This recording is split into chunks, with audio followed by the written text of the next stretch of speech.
Woo! What it do? What's up, guys? Yo, yo. Yeah, welcome to a Jak Trilogy run, also known as Trifecta. This is going to be Jak 1, Jak 2, and Jak 3. Jak 1, no LTS. Jak 2, 80%, and Jak 3, no OOB. Kind of the three legacy categories of the game. Just played back-to-back, and we're going to do it in about under 3 hours. So we're starting off with Jazz here playing Jak 1, then Stellar's going to be playing Jak 2, and then my man Bob back here playing Jak 3. I'm just going to be commentating for this time. So I guess we can just go ahead and get started. Yeah, let's get it on. Oh, yeah. Let's rip it. All right. Let's get a countdown going, I suppose. So, 3, 2, 1, go. Wait. Oh, that is the button. Nice. Let's get it. So starting out with Jak 1, Jazz is immediately going to go for a cell skip here. Yeah, nice try. That's a very difficult strat. You need enough height to reach that area. You can effectively skip this power cell animation that you see for 6 seconds. It saves like just a few there. Saves 3. Saves 3. It's like, I don't know, it's a very temperamental trick, and it's, as far as I'm concerned, it's RNG in any kind of run like this, marathon run, whether you get it or not, so. Yeah. So this is going to be a pretty standard run. No LTS stands for no lava tube skip. Lava tube skip's a skip at the very end of the game that allows you to skip the 72 cell requirement to beat the game. But we are going to be collecting 72 power cells to unlock lava tube and then beat the game that way. So you're going to see most of the levels in this game. In fact, all the levels. Yeah, every single level, I think. Yep. So here we are in Geyser, everybody's favorite. Everybody's least favorite, I think you mean. Yeah. Except a certain... We won't name it. Yeah, yeah, you know who. Yeah. Yeah. That's one for the Jak homies. So we got a big cutscene like pretty much immediately here. Not a whole lot going on. Oh, yeah. Well, did I hear RNG being a factor in this run? Yes, there definitely will be. Well, we have got some donations to help out with that. We got $100 from Ooh, Scubo. Nice. Saying, good luck, boys, Trifecta. We also got another Trifecta. $100 from Salem Saberhagen, I believe. So another big thank you for that. As well as a $50 from the outrageous Josh saying, wow, who are these chiseled tan ripped men? Jazz is out here Maybe ripping. these two, I don't know. Jazz is out here ripping. Ooh, let's have a look. Ripping Mac 10, getting absolutely pitted on the Swan Doggy. Stellar out here moving beans. An inspiration to all. Trifecta. Thanks, Josh. Moving beans. It was the outrageous Josh that did. Oh, okay, yeah. That outrageous Josh. What does moving beans even mean? Mowing. You're mowing beans, dude. Mowing beans? Yeah, you're absolutely mowing. I'm even more Jazz is out here ripping Mach 10. Look at this. Ooh. Ooh. douche. Wow. Right, so Go ahead. we are just doing a quick, well, not clean up. We're just going to grab a few things in Sanover before we head to the first proper level of the run, which will be Forbidden Jungle, home to the world-famous, world-renowned fish mini-game. So, in preparation for that, anyone in chat, if you want to guess how many fish, because this is this RNG we've already spoken about, if you want to take a guess at how many pounds of fish Jazz is going to have at the end of the third phase? I can't believe I don't remember. I think it's the third phase. Yeah, man. Before it was. Yeah, before it you was. got to do it before Eels, man. Yeah, so take a guess, and we recommend somewhere between anywhere 120 to 160, would you say? You can go below 120 as well. I mean, you could guess one if you want. It won't happen, but, you know. I'm going 134. Yo, 32? That'd be fire. 32. 35? God, so optimistic in the chat. Oh, we can see chat. That's fire. Yeah. What are you going with, Bob? Huh? What are you guessing? I have no clue what's going on. All right, I'm guessing There are two types of good fish. so much pressure to pick a good number. 140. I'll just be boring. What you got, Ricky? Did you say it? 134. What do you get? If you miss 20 pounds of good 105. 105. I knew you were going to go with something low. fish from you.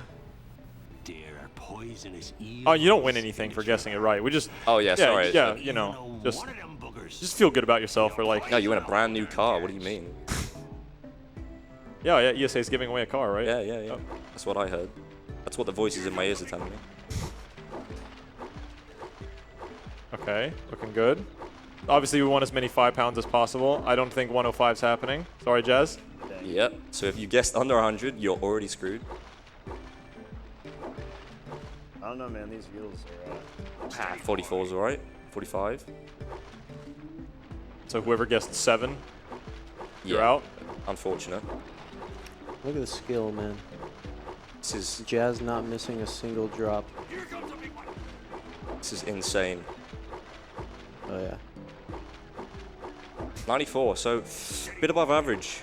I think we might all lose here. Damn, we're getting lucky. Slightly lucky, and there's plenty of time for it to, you know, turn around and slap us in the face. So. Okay. Oh. Oh, 150. Okay. I have no idea if it. Yeah, clap for the good luck. Yeah. That's like barely above average, but you know, let's go. I mean, that's good for Jazz. It's not a bad either. Jazz always says he gets bad fish. Yeah. So Jazz has actually been playing this game for like 10 years at this point, by the way. And this is his first time at ESA. The veteran of the game. Good fish. That was a good fish. Money. Nice. Oh, yeah. Here's the power cell I promised. And you can use You did it. the village You did it. whenever You got 200 pounds of fish. Right, so if you don't know, that's going to unlock another level in the game. That's why we don't have to get it, but it's the cells in that other level, Misty Island, are pretty damn fast. So even though that fish minigame took ages just for one power cell, it unlocks a whole other level with fast power cells. So it's still worth it, just about. Yeah, Jazz is just going to continue along in Forbidden Jungle as well. He's just going to collect this power cell, which is very fast. All you need is blue eco to open that door. And he's also going to get scout flies. 7 of those will give you a power cell. He's not going to get them in every level, just because it's not always fast, but they are pretty nicely routed in Forbidden Jungle there. Ooh, I wonder if you saved it there. Maybe. So Jazz was going for what we call eco manip there, which it just involves being kind of fast while you have blue eco there. And if he gets it, one of the ecos right after this cell will fly towards him, so he doesn't have to go and grab it. But I honestly don't know if he did get it or not. Nah, it doesn't look like it. But Great water roll jump, though. Yeah, Yeah. that's clean. Jazz is like the only person who does that, and it always looks sick. Yeah, fast. Basically, Jazz is just a bit of a pioneer, it has to be said. Yeah, you're probably going to see like just these little subtleties that you won't see anybody else, you know. 'Cause my man's got that experience. Yeah, I was saying to Jazz just the other day, there's so many little things that he does that like I don't see anyone else do. And it's just, I'm pretty sure it's just because he's such an old runner who's just been running for such a long time. Yeah, get it, Jazz? You're old. Yeah, in case we haven't said it enough times already. Yeah. Got a bunch of Hey, you're dust. gonna notice a lot of subtleties here because Jazz is so washed up. Forgot to play the game. Yeah, I feel that.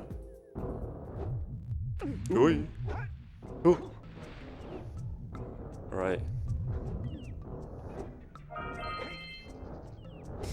I can see your hat bouncing as you're doing that. It's a very chill jam, this tune, this temple tune. You might be wondering what the hats are about, by the way. Don't worry about it. Just, yeah, don't even think about it. But Bob, if you're out there, shout out to you, Bobby, I should say, because we do have a Bob here with us. Right, so this is Plant Boss. Some more quote-unquote RNG here. See if Jazz can get a cheeky bite skip. No, it's being mean as always. Yeah. Wow. You got a bite skip, but not the quick not bite. the quick bite, yeah. Yeah, 1 second lost. We're not going to cry about it. I might. Right on the stage. Yeah, pretty easy boss overall. Once you defeat it, it's gonna drop a power cell, and then Jazz is just gonna finish the level and pick up the last scout fly and just head out of the level here. He's taking a bit of damage there, just so he can grab the eco like frames faster.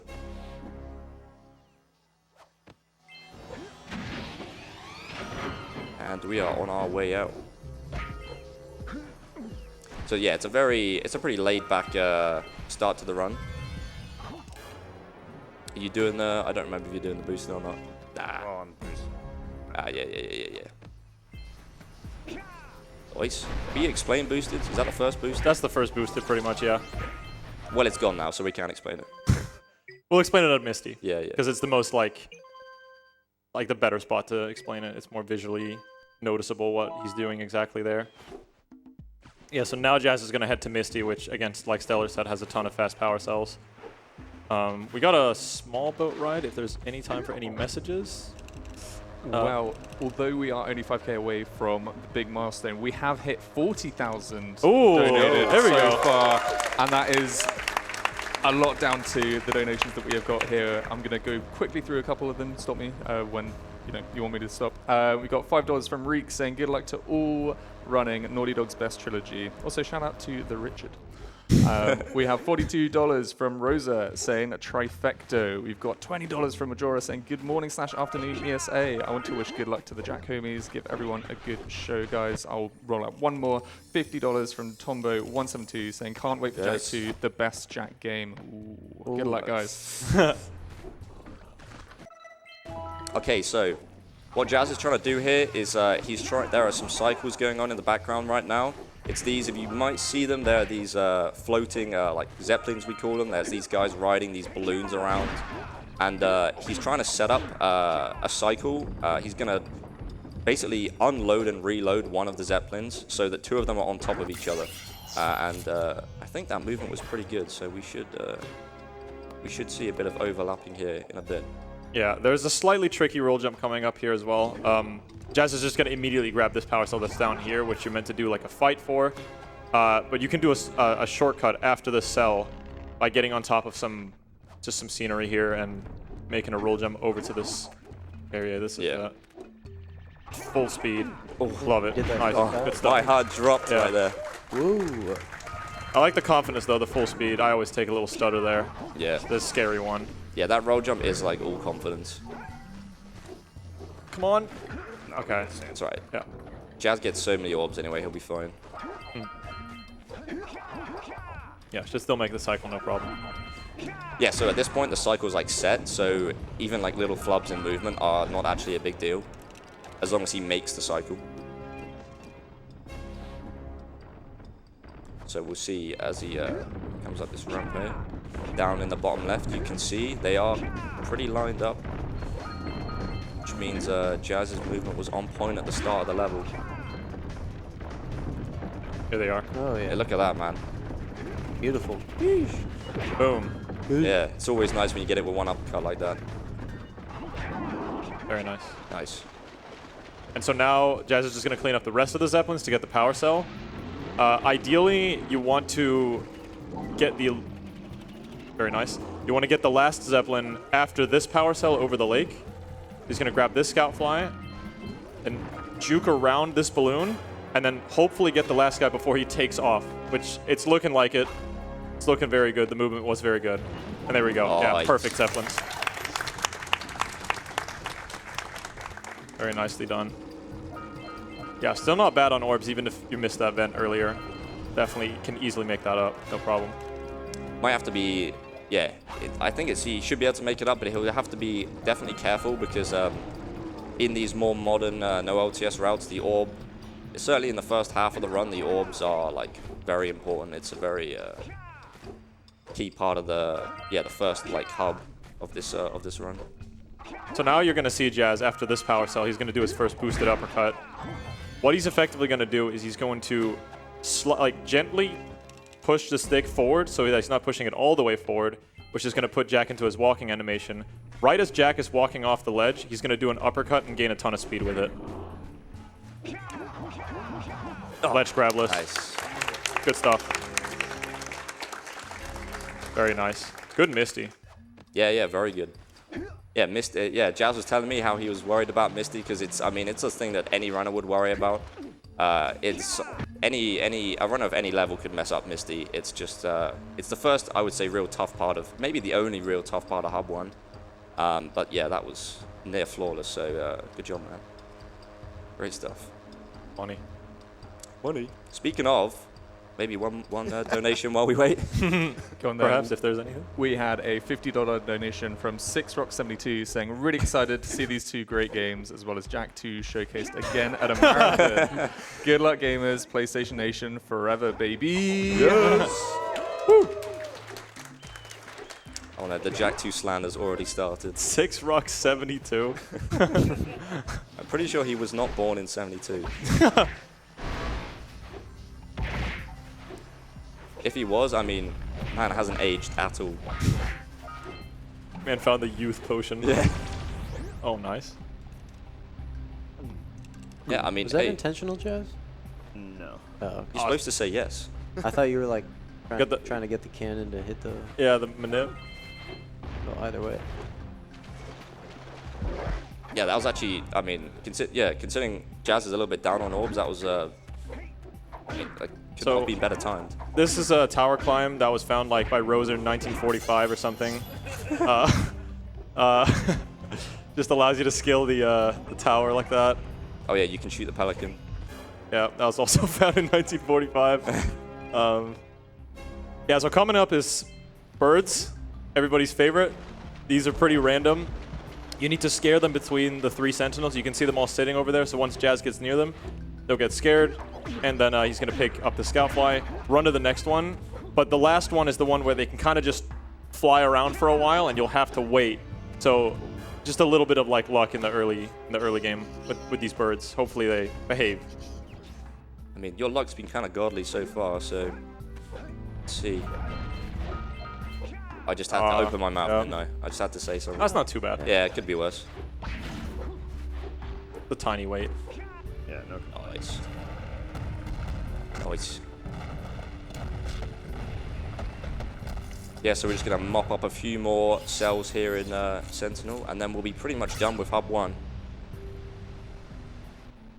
We only need 20 cells to get out of Hub 1, but the cells in this hub are generally pretty quick, so we're going to get... And we need 72 in total, so we're still going to get more than 20 before we leave. Yeah. Oh yeah, thanks to I only need. thanks to the homie in the chat putting on for open goal. Oh yeah, open goal. Oh, yeah. Should probably mention that at some point. Multiple times. Yeah, we'll mention it multiple times. That's the first mention. We'll just leave it there as a teaser, I guess. Yeah, sure. You have anything else to talk about? I got a lot to talk about. But What's Yeah. on your mind, Bob? are we talking about the game just or bluffing. are we? Well, we do have the chicken coming up. So maybe now will be the time to kick off the discussion that we all know we want to have. Let's get it. Oh, he got. Oh, nice. Yeah. Yeah. Nice job, That's dude. swag. Nicely done. That's so hard to do. Yeah, so in case you missed that, he grabbed Blue Eco a bit further back before he broke all of those cloggers or blockers, whatever you call them. And yeah, if you're really fast, you can have enough Blue Eco to grab that scout fly without even having to go down onto the beach. You just do a deep uppercut and you break it with the Blue Eco.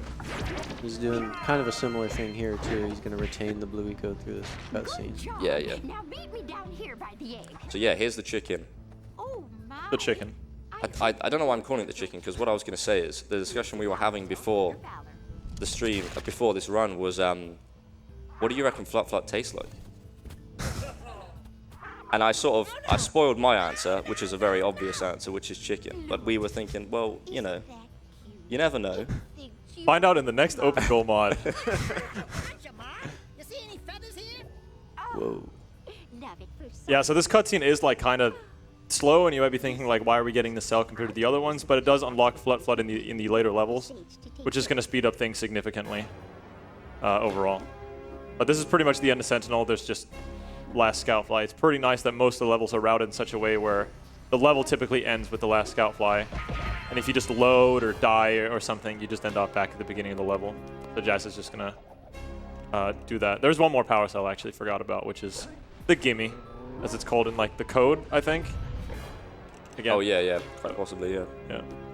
I see someone in chat actually asked what Trifecta means.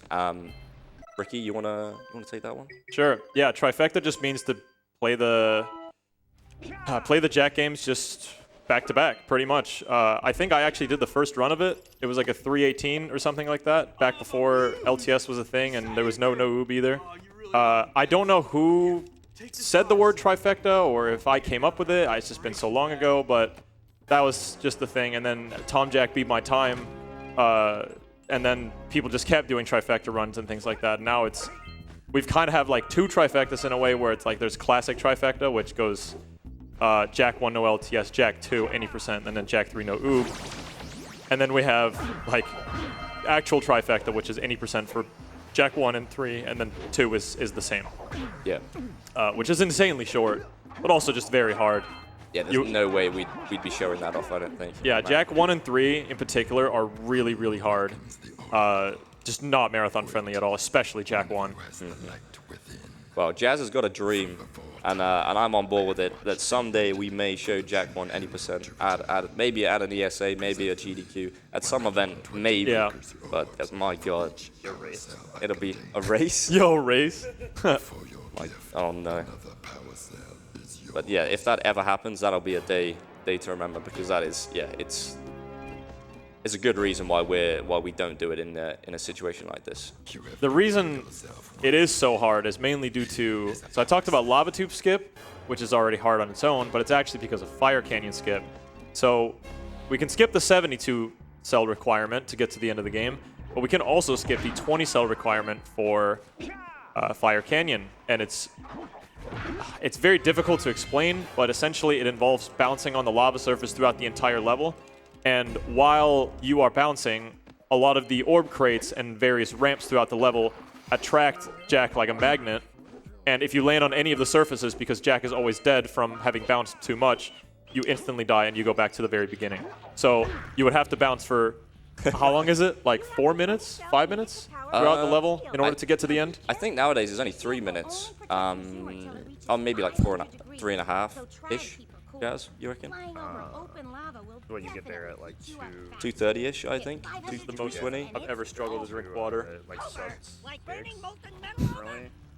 Yeah, I think it's about 3.5 minutes. 3.5. A really good one is like 3.5. Yeah. I've also released several blue cooling balloons you can use to drop. And fortunately, it's actually only faster in any %. In pretty much every other category we have, FCS is not faster. Which is really lucky, because it really could. It had the potential to ruin this game because of how hard it is, and no one would want to do it in all the other categories. We have like a million categories in this game. It's a very, very diverse game. It has a lot of potential for different stuff you can do. And as I said, yeah, FCS is just relegated to any %. And so it's a rather exclusive club of people who've done any % runs, because it's such a tough gauntlet that. But you won't see that. I'm just going to drive right through. Yeah, just completing a run is done by, what, 11, 12 players-ish? 10? Something like that? I think nowadays we're up to like, we might be at 15, or like close to 15. Okay, I thought we were at 12. Okay. There's definitely, in the last couple of years, there's been a lot, well, I say a lot, like 5, but that is a lot for any %, like new people. Yeah. It's probably, honestly, the hardest category in just the entire trilogy. Like, it's just unbelievably difficult. But yeah, heading into Hub 2, finally. Hub 1 is a bit of a snooze fest to someone like Jazz, who's just played it a million times, to be honest. This is where the fun begins. This is it's a lot of fun movement in Hub 2. Just cool tricks, cool levels. Yeah. Some more RNG, or I should say, quote-unquote RNG. Our good friend, The Rock in Basin. And then and Grimace will be coming up later as well. Oh, man. in Mountain Pass. Not Grimace. Grimace. Very nice. So yeah, right there, Jazz has just done it's not actually a full cutscene skip, but what he's done is he's activated the cutscene while pausing the game, and he save loaded to get outside of the bubble, we call it. So you just imagine a bubble around that portal that he activated, and if you go in it, the cutscene will play. So he just save loaded to get outside of the bubble, and then he had to pass through it to get over to Basin. And so he did what we call a pause buffer, which is pressing start and one of the HUD buttons on the same frame. This is a 60 frames per second game. And you do that, and it will buffer a pause for 2.5 seconds. And during that time, you can pass through cutscene bubbles. Nice RNG. Nice. yeah, in that 2.5 seconds, you can pass through cutscene bubbles, or you can just move within them without the cutscene playing. And he just went through it and escaped out the other side. And so the cutscene's still there, but as long as he doesn't touch the bubble, we won't have to watch it. Yeah, it will play a small factor later, and you also will see pause buffers used a bit later, so that's not the first time. The indicator on whether or not you get a pause buffer is by the HUD popping up, but there's no number. See the 4 next to the health meter? There won't be a number there at all. It'll just be empty, so that's how you know you got it. Yeah. So Basin's a great level for orbs. We will need to collect orbs in order to just purchase power cells later on, because they are just faster than some of the other power cells. This category has been routed like really tightly, so there's very little deviation for any power cells. There's some that are like close, but you know, I just want to say shout outs to Mike for some of the more recent routing innovations to this route, even though it has been a while now. So this is plants with a little bit of skill and a little bit of luck too. You can get this in 1 cycle. It's very difficult though. Oh, the troll rock. It could still be good. The clutch? Saved it. The clutch? Money. Oh yeah. Nice job, dude. Good stuff, Jazz.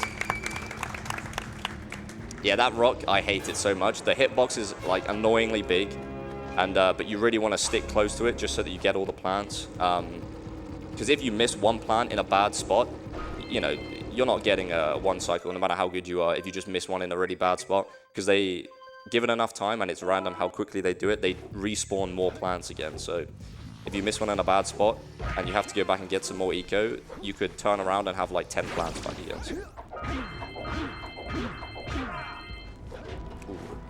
So yeah, Jazz got just 1 orb over. So he actually bought the 2 Oracle cells in Hub 1, which is why he was having to be careful with his orb count. And he's already got another 240 thanks to Basin having so many. So he's going to buy another 2 cells here. For 120 each. Yeah, 120 each. And then after this point, orbs are still important, but nowhere near as tight because he's going to need another 240 for the last Oracle in the game. But there's the rest of Hub 2 and pretty much all of Hub 3 between now and then. So he's going to be a whole lot more relaxed on those orbs. Yeah, so now that bubble that Stellar was talking about is still active up in the top right there. So you're going to see Jazz strategically move the camera in a certain way to not play the cutscene. You can see it's facing sideways like this, which it's hard to move on these. We always argue about the names of these things. Pontoons. Pontoons. Oh, nice. Nice. That's super hard, actually. Yeah. That boosted. Always looks swag, though. Yeah. Little death warp there to get to the bottom quicker. It saves like 2 seconds, not much. Didn't get villaged. Yeah. Good RNG. Yeah, so this is Lost Precursor City, or LPC as we call it. It's got a lot of cool tricks in it. It's a great looking level too. You're gonna see the next room, you're gonna see 2 boosteds. You're kind of meant to ride these 2 platforms in a way, but you can just kind of boost it to this one and then boost it to the second one and get this cell. Although he's gonna have to do a little platform challenge here. The other 2 scout flies that are locked behind the cage, we won't be getting. Scout flies are insanely slow in LPC, so you'll be skipping those. This might be the first level we have skipped it. Yeah. Is that right? I think so, yeah. Yeah, I think Yeah, it is. Oh, you know, I wonder if it is the only level. No, I think maybe Boggy, we don't get them either. Right. Yeah, yeah. But in most levels you do, because we end up going through most of the level anyway, so you just grab them on the way. But there are a couple of cases like LPC where the flies are just particularly annoying to grab. Yeah, it's just because of the slow cutscene, having to watch them like go through the tube, and a couple of them are out of the way. Yeah. So Jazz is about to perform puzzle skip. You're meant to light up all these platforms to open the door in the back, but you can clip out of bounds in this corner here by bouncing on the platform, using the momentum of it, getting out of bounds, and then grabbing the power cell from the back. Nice. Very nice. That was clean. Very clean. Yeah, LPC is known for this, like, dare I say, trifecta of tricks. Puzzle skip being the first one, and then coming up immediately afterwards, we're going to have piggyback skip. I'll let you guess why it's called that. And then after that, we'll have event skip. We're very inventive with our names.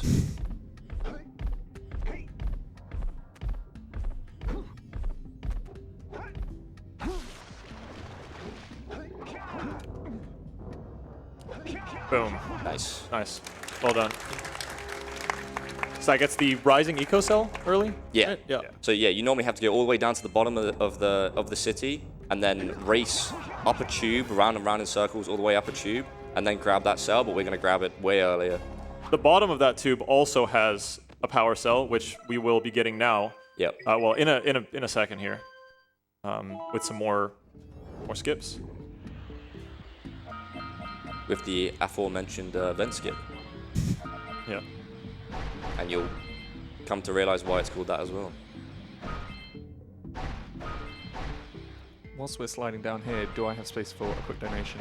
Yeah. Absolutely. Yeah. We're just gonna be hitting these orbs here. We got a chunky $200 Ooh. from LFQ soon. That is also going towards the Super Hexagon 100% incentive, which we're only halfway through at the moment, but we can help make that happen. And then $20 from War Drums, who did our Street Boys run earlier, saying your friendly neighborhood street boy. Street There boys. we go, yeah. Here's $5 for every stare down I had to do during my run. Best of luck to Jazz, Stella, and HillaryPuff on all 3 runs. Try not to bonk too much. So yeah, right there, that was a vent clip. So he just used, you've seen it before, the using the momentum from a platform moving upwards. If you jump while you're on a platform moving upwards, it will launch Jack up. Use that to get out of bounds, fall down into that tube I talked about, and then he landed on the cell, but then he paused the game as he was landing on it, and that allowed him to load the game, because whenever you grab a cell, the game will autosave, provided you've got autosave turned on. So you don't even have to watch the cutscene if you can do that. You just grab it and pause at the same time, and then just load out. And you might immediately wonder why we didn't do it on the next cell, or why we haven't been doing it before. It's only a select few cells that you can actually do it on, so you won't see it that many times. Oh my god, the budum budum, that was lasting for so long. Yeah. Yeah, the Lurker Shark there. Okay, so Boggy Swamp, I'm not sure like when it's last been shown off in a marathon, but this level has changed quite a bit overall, at least in the past, like, you know, I feel like every 2 years we find something new here. I want to say this might be like the most like altered level, like just over the last like few years. Yeah, Always for gets sure. changed. Yeah, so you're already seeing Jazz just go backwards, like straight off the bat. Not going the intended way through the level, because going backwards is going to involve a couple clips. We have this new skip, which just hasn't been shown at a marathon before, I believe, where Jazz is going to try to sneak under this place here and get out of bounds. This next jump, in my opinion, is really, really tough. He has to get under the level. Nice, very nice. That's very hard, yeah.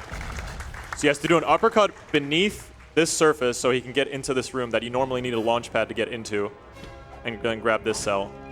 Most of the cells in this area are pretty quick because it's just breaking like a rock, which there are 4 of, because they're... Ooh. Oh, nice. The 1 frame. Nice. Very nice. Yeah, we can maybe come back to 1 frames because we might see some more of them Yeah. a little bit later. Yep. But yeah, a lot of the cells in this are pretty quick because you don't have to do a whole lot other than, yeah, like break a rock or just find a cell. Right now, Jazz is trying to get up to this cell just a little bit early. This jump is so annoying because the hitbox of that tree trunk, whatever you want to call it. Yeah, nice jump. The hitbox of that, it's not like how it looks at all. So you're just basically charging on random walls. Oh, close. And I hate this clip. Yeah, this is a very difficult clip. There's a small gap on the very top right side of this wall here. Nice job. Yeah, Oh, yeah. very nicely done. Second try is very good. Yeah. That's like crazy hard. Yeah. Yeah. The window to get through that wall is like really small. Some people say that trick's easy, but I think they're stupid. Well, it's easy to get through the wall, but then you gotta not die. Yeah. Yeah, there's a tiny like standpoint. Here's another out of bounds. Yeet. Yeah, this level's really, really broken, and it wasn't always like that, but you know, a ton of clips have been discovered, you know, this last few years, so sped up the level massively. Yeah, it's funny. Quite a few of these actually weren't found and then immediately put in. They were in other categories, and then I think it was the first one we showed off where Jazz sunk underneath the tar. and then got into that enclosure with that first or second power cell I think he got. Once that was became a thing, I think it was Six Rock he donated earlier. He was just like, right, bring in all these other skips from a different category, and now we have this abomination. Nice. Cheeky water boost there. If you do a boosted off a ledge into water, you get like this really fast boost into the water. It's a very niche thing. Not that many people do it. Me and Jazz are some water boost enjoyers there. I didn't know you could make it all the way here. That's a sketch. Yeah, if you do a water boost, you can do it. I don't know if you just walk into the water if you can do it. But. Also, Jazz just skipped the 45 cell cutscene there by just getting around the boulder there. Yeah, that's like a massive skip, but it's just like so easy, relatively. Just almost forget about saying it. What's the game plan? Deload. Deload. Yeah. I was like, there's no way. So there are that is a boss fight, which we are going to skip. You may wonder why Jazz is running away. He's not scared. He has a plan. We are going back to Boggy Swamp to do one of two options for skipping the boss fight, which we will call idle deload, which is might be a bit of a mouthful to explain, but we're going to be standing still for 30 seconds, so we have all the time in the world. So what Jazz did, he went to the final boss. He stored the level that the boss was in, and Not the final boss. Did I say final boss? Yeah, Yeah. it went to Claw. To a boss. Yeah. That the scary guy went "Rah," or something like that. So he went up there. He's going to store the level, and then he's going to go to a different level, and then he's going to activate, or he's going to we used to call it a failsafe. That's not what it is, but imagine it is a failsafe. He's going to hold. He's holding X on his controller. That's going to happen because he's holding X as the idle animation plays, which is in a lot of games. If you stand around and don't press any buttons for a while, you know, the character does a little dance or something.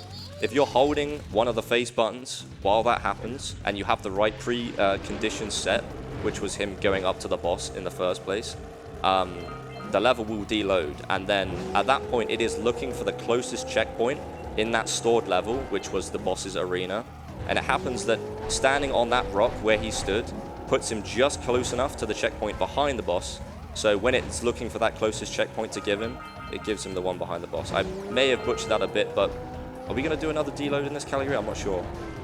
Oh! I Hey. saved it. Nice. That bridge is always a sketchy one. I'm glad you explained that, by the way. Me and Bob would have... Oh, I would have beefed that, yeah. Yeah, we would have beefed it. Totally. You, do you have time to go for, no? I'll lose the race if I can do it. Yeah. Okay. Turn around. Yeah, Jazz is gonna go for another hard strat here. Man, Jazz is just an animal, man. He's just hitting all these. Yeah. Nuts. Yeah, so there is a trick he's going to go for, but he's going to finish the race first because that bit of sketch at the bridge means that he's got a. This is a race, as much as we haven't seen the other contestants because they kind of suck. He does need to get to the end reasonably quickly, and he's going to slow down there just in case because you can finish too quickly. If you go too far ahead of the other racers, the game will just kill you anyway because it's kind of dumb. So you might have seen backwards cell in some of the some of the previous runs where you go backwards through this level on foot. What Jazz is going to attempt here is stalagmite hops, which he's going to try to crash into a stalagmite off the very corner and gain a lot of height to try and reach this power cell. Yes, way. sir. Oh. Let's no go, way. dude. Yes. Let's go. Good shit, man. Yeah, that is also Nice. crazy hard. Yeah, that is insanely hard. That's definitely the hardest trick in this run for Jazz. So getting that first try, man. Good stuff. You said Yeah. like easy. What a legend. We didn't even have a run-in with Grimace. For all that. Yeah. I should probably expect Grimace being the last bomb right next to the rock that Jazz did the jump off. Can kill runs. Now we're in Hub 3. We're going to skip a 3-minute cutscene here by buffering that right there and then dying as the cutscene's happening. Nice. So that was pretty much the same as the one I explained in the previous hub, except this time, instead of save loading out of the cutscene bubble, the bubble is so big that you can't do that without just watching the cutscene, because you'll just spawn back into the cutscene. So instead, what he's going to do is, or what he did, is he used that 2.5 second pause buffer trick we talked about before to get out of the hut and die. And so when the game unpaused, the cutscene started playing, but he was already in the die. He was already starting to die, and so it just skipped the cutscene. And so now the bubble's just gone because the cutscene, it counts as being played. And the movement for that is actually a little bit tight, honestly. If you punch immediately, like twice to get out of the hut, you can very easily bonk. And Jazz is turning the camera 180 like that to get the spawn position for this room just to save a little bit of time. And we got another pretty tough boosted here. Jazz is going to be doing a pretty hard version of this, where he's going to have blue eco and then do the boosted. Boosteds are just generally tougher with blue eco on. A lot of people will either like wait for the blue eco to run out or you do it off the platform, but Jazz is going to try to do it from this side here. That's good. Yep. Nice. Yep. Man, what a beast. Good work, man. Every time you de-rust this game, man, it's just like, it's just magic. I'm gonna be honest. Yeah, so that's Robot Room done. We're heading out of here and back to the other side of Spider Cave. It used to be the case before one of the million reroutes this category's had that we just went to this room, did all of this, and then immediately left. But now we, definitely since the last time this has been shown off, we actually do the other side of Spider Cave now. And we're going to skip some cells later on instead. And definitely Robot Room, the harder part of Spider Cave, but still some nice movement. Some cycles to make here.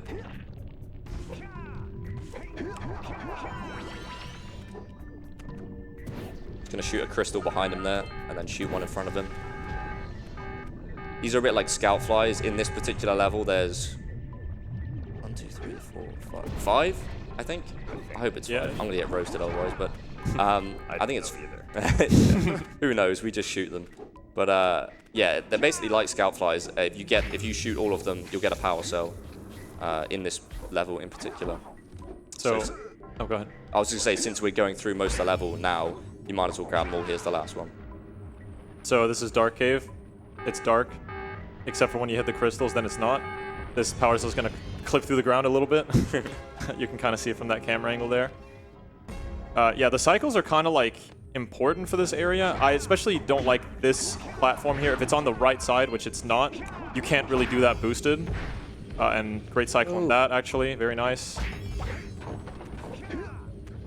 Good cycles all around, actually. Very nice. What? Huh? Huh? Holy. We'll just pretend that didn't happen. Yeah, don't worry about it. Just some jank. An animalistic spider cave. Yeah. Oh, that was very fast though. You caught both of the cycles, so that does not usually happen. So we're now done, heading out. We're gonna grab a couple cells on our way out, and then it's on to really the last proper level of the run before the 72 power cell requirement. So we're on, what are we on now? I mean, we'll find out. I was gonna try and guess, but This is such a weird cycle. Yeah. Yeah, Jazz was looking for where this platform was in the background because otherwise he was going to do 2 different strats. yeah. So he could have done a boosted from where he got that last power cell up to the platform, but the cycle was a bit weird. So he did. That's what we call a quad jump. So it's grabbing yellow eco and then you do a double jump, then you shoot the yellow eco, which sort of boosts you up a little bit more, and then you add a spin. So that's 4 jumps. That's why we call it a quad jump. And then this is the secret power cell, which, if you played this game casually, you didn't know existed. So, Snowy Mountain, home of the chicken. You guys want to read a couple donos here? Yeah, probably a good idea right now. Awesome. Well, we got a $5 donation from Senidro saying, "Hey there, as a new Jak runner, I have to donate. Jak is pure love, and so are the runners. Good luck to all you. #Trifecta." A $25 donation from Crescent Storm saying $25. Best of luck, boys. Show this game who's boss. Another quick one from Velopia108 saying this particular game has been my childhood game. Me and my mum have played it all day when she finished her degree and had some time off. Good luck to runners, and thank you for having this great trilogy in here. This brings back great memories. Another $5 from Chloe with Trifecta, and $20 from HS Blue saying this game is my childhood. PlayStation Nation, make some noise! Woo! Faster than me. Yeah, I see a lot of questions and comments about the hats in chat. Just look at that emote, Trifecta. Yeah, you should. Somebody will post the emote. Don't read too much into these things. Yeah. I said, don't worry about it. Yeah. Yeah, so Snowy is it's a pretty tricky level. I mean, it's definitely like when you're new to this game, this is probably the level you practice the most. Because it's kind of like the last gauntlet of the level in a way. There's a lot of difficult tricks, a lot of difficult movement, like things like this, where Jazz is going to skip the entire Flut section where you have to ride platforms and stuff like that. You can skip down to it quickly. You can see this platform in the middle. That's where you're supposed to put Flut. But you grab that power cell, and that opens the fortress in the middle, where Jazz is going to get another cell, some Scoutflies, and a ton of orbs as well.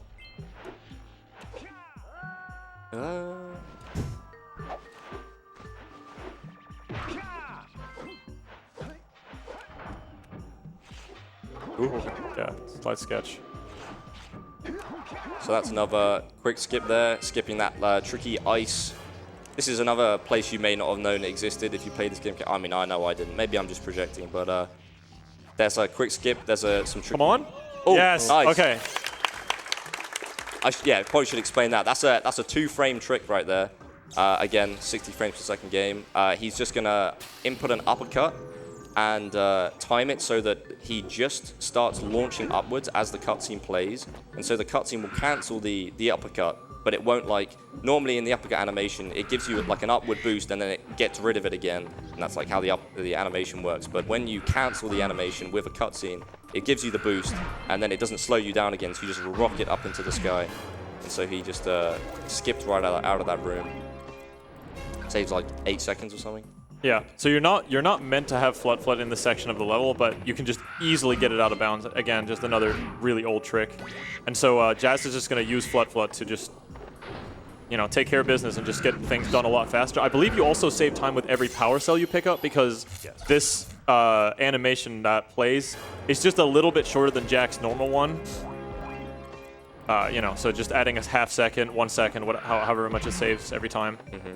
Yeah, I believe in this game, you may have noticed there are different animations depending on which cell you pick up, but every cell you grab on Flut will always have the same, and it is, as Ricky said, a slightly faster animation. So every single power cell you grab on Flut, you're saving a couple of seconds over getting it on foot just from the cutscene alone. Oh, and you got all three things. He just does that so cleanly. He's just too good. Yeah, it's a beast. You gotta chill, dude. So we should probably. So there was a cutscene. You may not have even realized he grabbed the power cell there, but there's a very small handful. There was one in Geyser right at the start, but there's this one that he's just done, and one more that I can think of, where if you have the camera in a certain way as you grab a power cell, you can totally just skip the cutscene entirely, and that's what Jazz did.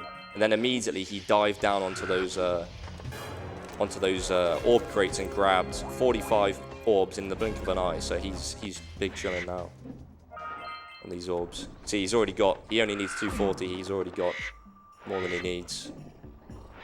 So Jazz is about to attempt gondola skip. It's about a nail gondola skip. Yeah, true. Have a guess what it skips by the name. Just watch it unfold.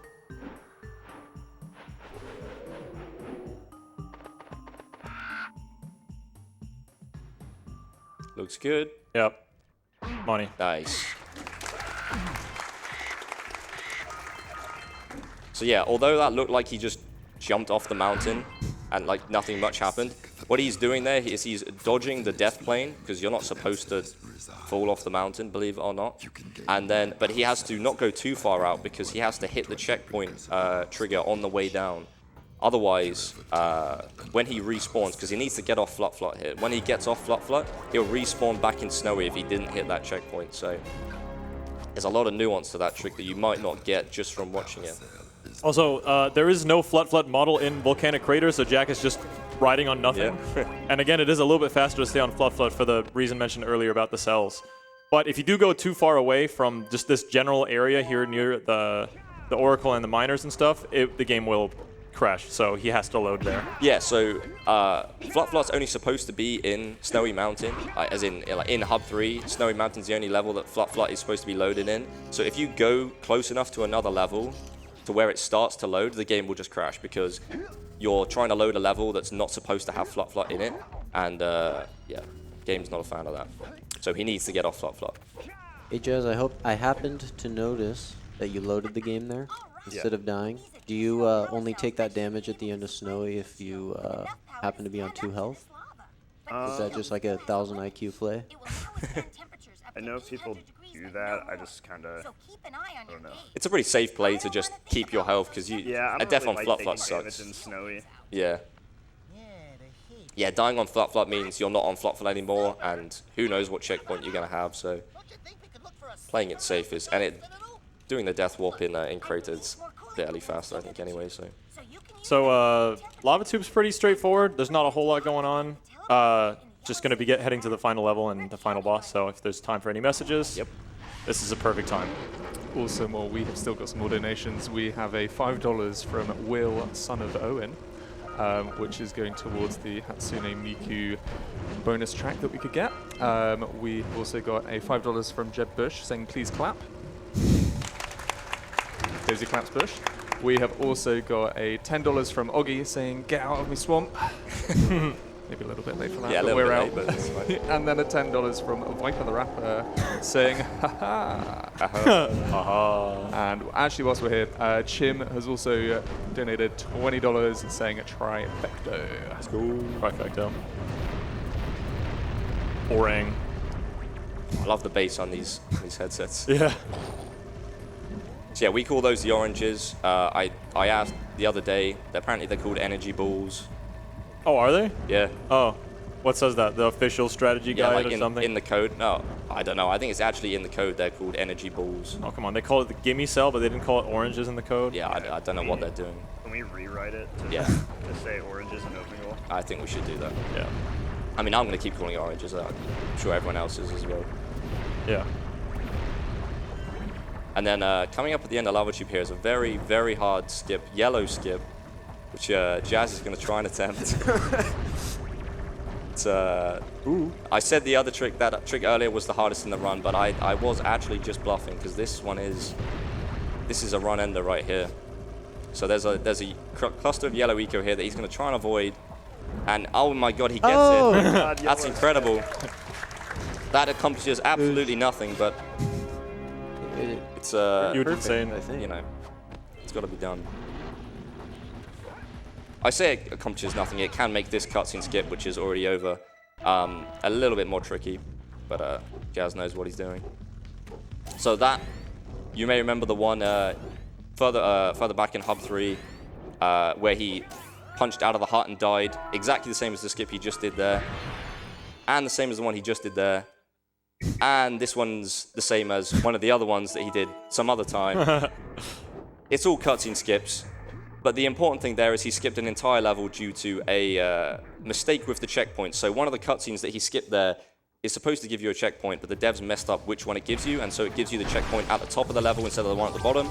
And so on certain copies of the game, which of course Jazz owns, as does any runner who takes this game seriously, lets you skip the entire level. Yeah, that saves like 6 minutes. It'll be a lot casually, it would save you. Yeah, exactly. And Citadel's not an easy level by any means either, so it's not just time, it's a lot of stress that it saves you. Yeah. So, this is the final boss. It'll just basically be a phase of he will use an attack. You good there, Jet? Yeah, I love doing that on Plant Boss. So, it's just a bunch of yellow eco stuff, pretty much. And then afterwards, Jazz is just gonna get on the launch pad. And it's just gonna deal a hit, pretty much. Yeah, not the world's hardest boss, has to be said.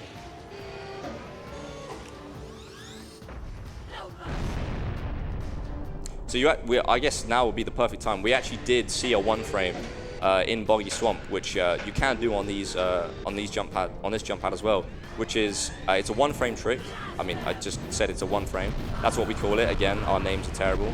But I'll let Jazz have a shot at it here. Let's try. But we saw one of them earlier. You may have seen him go on the launch pad and spin frantically in the air. That is pressing circle exactly 15 frames after you use the launch pad. There's a 1-frame window to get in that spin, and it does a few things. It lowers the height of the jump. It lets you gain more control in the air than you might otherwise have. And it also changes Jack's state a little bit, which in this boss fight would make the next phase of the fight start a little bit sooner. So you can save like up to, I think it's 10 seconds with all 3 of the 1 frames you can get in this fight. But that's like the only real tech in this fight, really. It's a very straightforward fight. So this is the final cutscene. We're coming up to time. I just want to say, get Jak 2 ready. Oh. Get the swapperoo ready. Yeah, are we stopping the time? How does this work? No, I think if someone in the crowd would be so nice to tell us the times afterwards, it would be nice just to see what we get individually on it. Yeah, just leave it roll. Just to keep the estimate at 250. Just to not confuse it too much. But this is looking like a great time. It's a great time, yeah. Yeah. Insane. We're gonna keep the timer running, but it is a 55:06, I believe. Very nice. Nice job, dude. Yeah, good stuff, Jazz. Wow. Right, we're gonna immediately. Yeah. No time to waste. Oh god. Right. Oh, are we reconfiguring our chairs? Or are we just Good question. Probably not. crank? Well, I might want to sit there, but You down to just game from back there when it's Jak 3? Oh, I'm down. We can scoot a little bit. The time is right. Whilst we're getting our sort of shuffle on, we've had a $5 donation from Sisan saying, I had to donate a little more for Jack and Baxter. Love it. Good luck, runners. Thank you. I don't know how Brilliant this job system on the works. first game. Look forward to yeah, watch the hat, dude. Yeah, dude. So is Jak 2 the better game? Is this what I'm hearing from donations? I'd be very surprised if you were hearing that. Jak 2, everybody loves it or hates it. It's just great. Okay. It's a difficult game. Yeah, it's hard. And also, this is a game where we probably will be playing with autosave because It does crash. it crashes every now and then. It has a tendency to.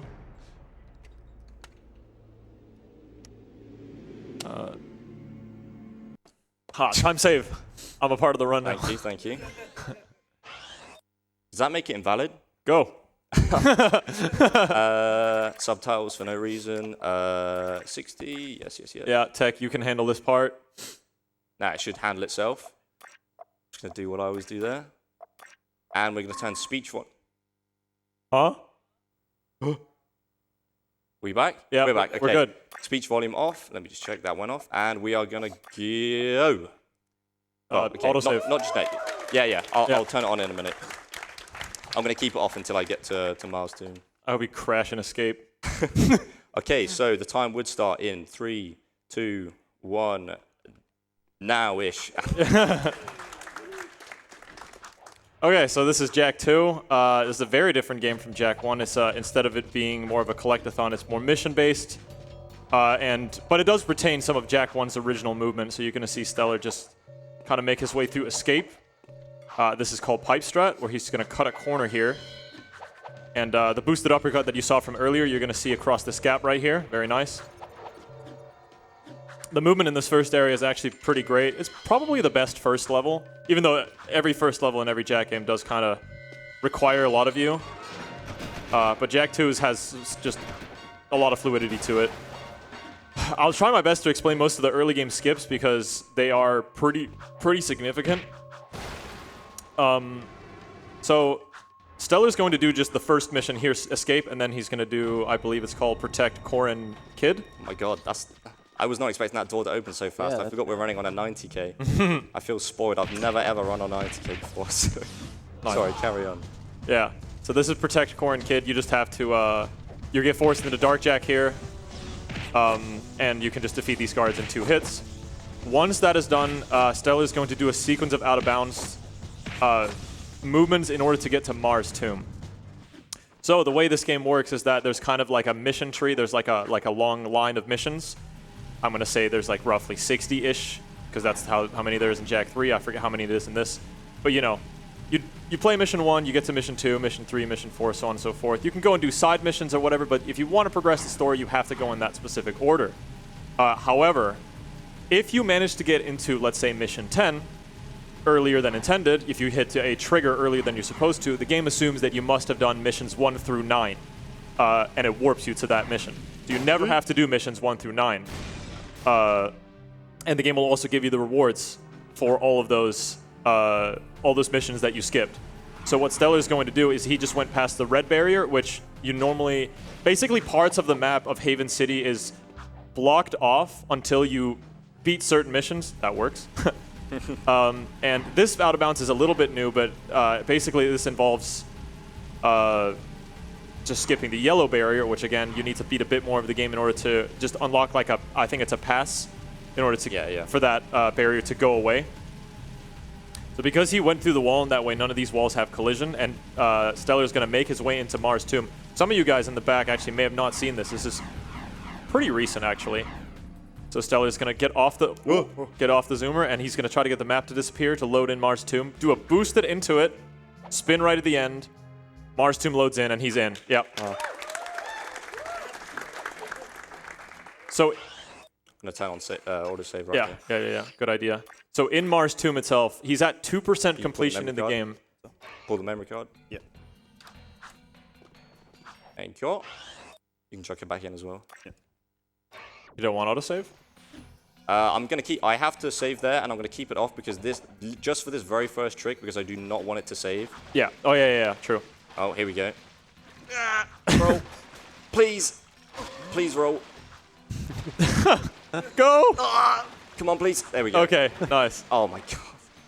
This is killing your hand. Okay, fuck. One it is. Right. Nice. Yeah, so Stella's going to do more out of bounds. This is a very confusing beginning of the run, but basically there's two sides of the tomb. There is it's called the left first test of manhood and the second test of manhood, which is just left tomb and right tomb. So Stellar is going to go out of bounds to skip into the beginning of the left tomb early. He's going to do an eco dive here, which is going to give him invulnerability. He's going to take fall damage, which is going to put him in invulnerability 2. He's going to go into this boulder. And because he's in invulnerability 2, he's going to turn into Jak. I do not know why that works. I'm sorry. Right. Yeah, no one probably knows why that works. Weirdest trick in any of the nerds. Jak games, as far as I'm concerned. Yep. So, for some reason, again, more out of bounds here. So, Stellar's going to go into the Daxter chase sequence as Jak. So, this is called Daxter chase skip. He's going to go into the escape sequence as Jak. Once he bounces on the second net, it just finishes the escape sequence. I'm not really sure why, but pretty nicely done there. That hover is really tough. Yeah, I was worried about that one. Speaking of more hovers, oh my god, I haven't even explained the hover glitch. So Stellar's going to go out of bounds here in this room and skip to the end of the right tomb, which he will need his phone, my phone. for, because I promise I've memorized these, and I'm definitely not looking up the patterns right now. Save the runner.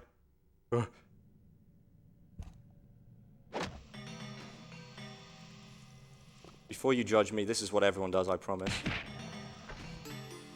Oh, why would it give me the worst pattern?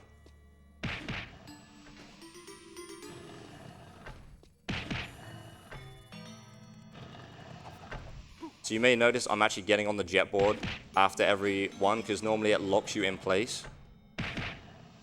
After you... I almost forgot to hit the last one.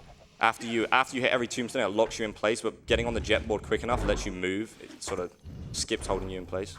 Nice. Yeah, so that tombstone room is difficult in particular because there are 6 patterns of tombstones that was labbed out by Tom Jak in like 2012 or so. Sure it wasn't 1945? Might have been 1946, the year after. But yeah, so basically we use a sheet because it's very tough to memorize all of it. Only the nerds memorize it, to be honest. But here comes Praxis. This is a very heavy RNG like boss fight early on in the game. What's random about it is mostly these bombs that he's going to shoot out now. They're going to land in between these pillars all throughout the level.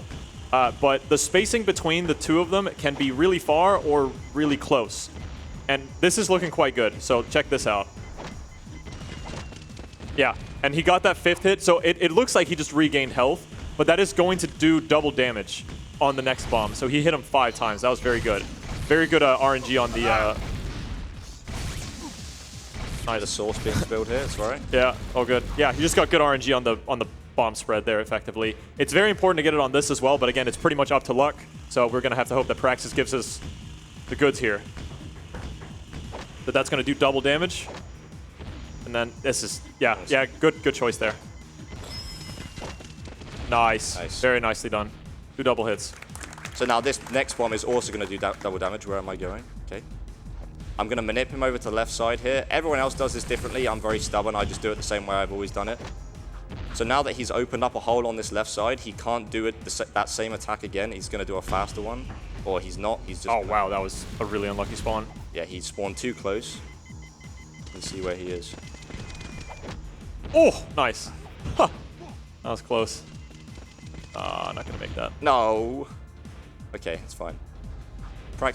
My Praxis fights are always a little bit scuffed. That was a really stupid risk I just took there. Very nice. We're out of there. Honestly, good early game. The early game in Jak 2 is brutal. Like, I really mean brutal. It's so hard to get out of that. Literally, just the first, like, 7 minutes of this run is just one of the hardest sequences in the entire trilogy. Nice camera. Oh, yeah. So this is the hover glitch. Again. This was found... 1950, I think. 2014 by Unreal, you know, an old runner of this game. Pretty much changed the game forever at the time. And, ooh, low on health there. And you're going to see the hover glitch be used all throughout with the jet board to cut corners and various, to do various skips. Yeah, it's actually might be a little bit safer to be down here because you're 1 hit away. I think that's just cope, but I appreciate it. Okay, fortunately... Oh, make it. Nice, okay. There was never any worry. Yeah, so Stella's going to take a death there just to warp further into the city, which is going to restore his health. And yeah, we just got like some more missions coming up. It's not exactly over. I mean, this whole game is very tough, but getting out of Mars Tomb is very good. It's not like anything's like, you know, you're clear, but you get a little bit of a break. The next mission is not the most difficult, but it can still cause some trouble. Nice. Epic. I think actually, while I remember, I am going to turn back on autosave. Yeah. I haven't remembered to do that yet. And we don't want to crash. Yep. I haven't crashed one time here at ESA, but of course now would be the time. Why did you say it? Well, I mean, I like tempting fate. Don't quote me on that.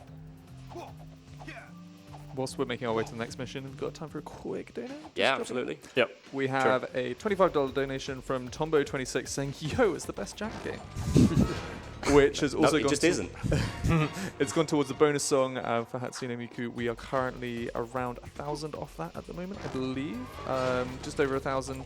So if you want to see some more Hatsune Miku action when we get to the Project Diva speedrun later, the showcase, you can get your donations in. Thank you very much. So Stella's going to try to clip through this wall at the end here just to get to the last room a little bit quicker. It skips having to wait for a door. Nice. You saw the inside of Jak's face there for a second. Good stuff. Might see that later as well. Yep. Yeah, not the most tough mission there. Yeah, I was also like, is there a new restart warp I'm not aware of here? Yeah, but yeah, it's just autosave. Never had it pop up there. Yeah. Oh my god, the door instantly opened. This 90k is overpowered. That's why I bought another one in Copenhagen. Yeah, we got Jak runners like Ricky with like 10 of them, and I'm out here with my measly 70k. A peasant. Rubik said, "Bro will probably crash in sewers." Thanks, Rubix. Well, I can tell you where I crashed in ESA 2014. You could do that. It was entering Vin's hut. I did not have autosave on, and it completely threw off the mission order. I had to do like one mission twice, and I just did everything out of order. Yeah, so a big reason why we're so desperate to avoid a crash is because we don't normally play with autosave, and even in a marathon setting, there is a mission select in this game, but because the mission tree has branches, if you crash during one of those branches, it can really mess up. Like, you may end up having to do like several missions again. Which we don't really want to do, or like if you want to avoid that, you might have to skip. What am I doing? Right, we're gonna ride this back up and ride it back down again. Nice. What? Whoa! Hello? I What? promise you, I've never ever done that, but that was cool. What just happened? All right, let's try that again. Okay. Oh yeah. Oh yeah. I hope this works. Please? Don't I have to go talk to crew? Please? Rubik's, bro. No. All right, now let's go forward this time. Yeah. So the restart mission down that elevator is actually a skip. I don't know why, but for some reason you're meant to go talk to crew at the Naughty Otzel, or the Hip Hog. Sorry, at the Hip Hog, and then he sends you to the sewers. But for some reason the trigger's just like active for this area now, so you can just go over there and restart mission and it works. Yeah, the reason why I did that weird, well, basically I messed up, is I actually did what I'm supposed to do at the end of the mission, at the start. So you will see exactly what I did again, except with intended consequences. Yeah, this room has a little bit of RNG involved. It's getting really unlucky there. Basically, they can spawn to his they can spawn up there or to his sides here, and you want as many of them to spawn on the sides here. Yeah, the two close spawns, and there's this one fast spawn in the corner, which is, you don't want them to spawn there, but they nearly always do. So Stellar's going to do another little skip here where two enemies are going to despawn if he gets up to these two enemies and kills them quickly enough. Saves about 8 seconds. Should be good. Yep. Yep. Yep. Very, We very forgot nice. to talk about open goal again, huh? Yep. Probably a good time because there's not, this is an escort mission. Yeah. There's not a whole lot going on. Basically, the only other thing left is that Stellar will have to just stand here because if he keeps going forward, he's going to fail the mission because he's going to be out of the radius of the guys. Yep. So, you want to go into open goal a little bit, Stellar? Or, Yeah, so I teased it actually earlier during the Jak 1 run, but there is actually a fan-made PC port, unofficial PC port of Jak 1, and there is the same thing in the works right now for Jak 2. Going by the name Open Goal. So if you search Open Goal in Google, in your favorite search engine, whatever that is, you should find it. Bing, if you're one of those people. And it's really opened up Jak 1, and it will almost certainly open up Jak 2 and 3 as well. Jak 3 is planned, but they're on Jak 2 at the moment, and Jak 2 is pretty much fully playable already. Jak 1 is totally finished, and it's opened up possibility for mods. All kinds of things like crowd control. Recently I did a playthrough of Jak 1 where everything but the collectibles was invisible. So that was a lot of fun. Yeah, it really has. The modding opportunities are endless with Open Goal. We've had hide and seek mods, multiplayer. We've had orb hunt mods. We've had like turning Jak into Shrek, which was fun. Yeah, fun maybe not being the word. Yeah. Personally, to me, what I'm really hoping for in the future of Open Goal is some custom jetboard tracks, because I just love the jetboard, and just having to mess around with the movement with that would be awesome in the future for either Jak 2 or 3, just having to use the jetboard in more areas. Very nice. Not too bad. I have loads of ammo left somehow. Very tough escape protect sequence there. Yeah, it can. You have to pay attention because they do spawn behind you. No matter which direction you face, they're going to spawn behind you. And you got to keep your 3 pals alive. Jinx, Mog, and the guy who no one remembers his name. Yeah, true. I don't. Yeah, no, I thought I did, and I was trying to think of it, and I don't. So. Another thing as well with Jak 2 that's just like, just a bit of an obvious thing, I guess, but the checkpoint system in this game is very brutal. especially Sewer Escort, if you die on that last protect sequence, you go all the way back. It is one of the worst deaths you can take in a Jak game. It's almost 4 minutes. Yeah. It's really rough. And you only die in a couple hits, so, you know, you gotta, and you take 1 intentional hit from doing that despawn. So you basically have 2 hits of leeway there. Yeah, 2 hits of leeway. In Jak 3, you get double the health by the end of the game, but yeah, this game's real brutal. Yeah. It's the same amount of health as you have in Jak 1, but Jak 1 just is nowhere near as dangerous. Yeah. So next mission is Bombots. Basically, there's 3 robots that Stellar's just going to try to take out. He's going to take the furthest one out first and just going to try to shortcut to it by doing a hover here. You have to start, some hovers you have to start them slowly because the game is quite laggy. This game does punish the PS2. I don't know if punish is the word. It does push it quite hard and strains it, and it's supposed to be 60 frames per second, but it isn't most of the time, especially in the city. So you have to start some of the hovers really slowly just to avoid the hover dropping. Because I'm mashing a button when I do the hover, and if it drops any of those inputs and I don't press it again quick enough, then I will just fall. You can't restart a hover in midair. Yeah, dropped hovers are especially like a problem in Jak 3. It's definitely an issue Open Goal will solve, so shouts to Open Goal again. Yep. And honestly, just like real quick, just shout outs to everybody that just works on Open Goal or makes mods for it or anything like that. You're doing a phenomenal job. And I feel like a lot of people are just a little bit impatient about Jak 2 or Jak 3 coming out and stuff like that, but it's like, it takes a lot of work. You know, the language this was written in was in Goal, which is like a custom language that was made by Andy Gavin, I believe. Yeah, some people at Naughty Dog, yeah. Yeah. And so it's, you know, having to learn that from scratch. I know none of that. So. Yeah, I think the leaders of the project, at least one of them is a speedrunner of this game. He hasn't done runs in a while, but he was a speedrunner of this game. So it is really a speedrunner spearheaded project as well. Yeah. Which is great because it's given us some great tools for speedrunning Jak 1 so far and glitch hunting as well. I'm sure you're talking about Vaser, so. Yeah, Vaser. Shouts to Vaser. Yeah, he's an old record holder for the game as well. Yep. Had the record in a ton in like 2014, 2015. Very prolific for his time. Oh, nice.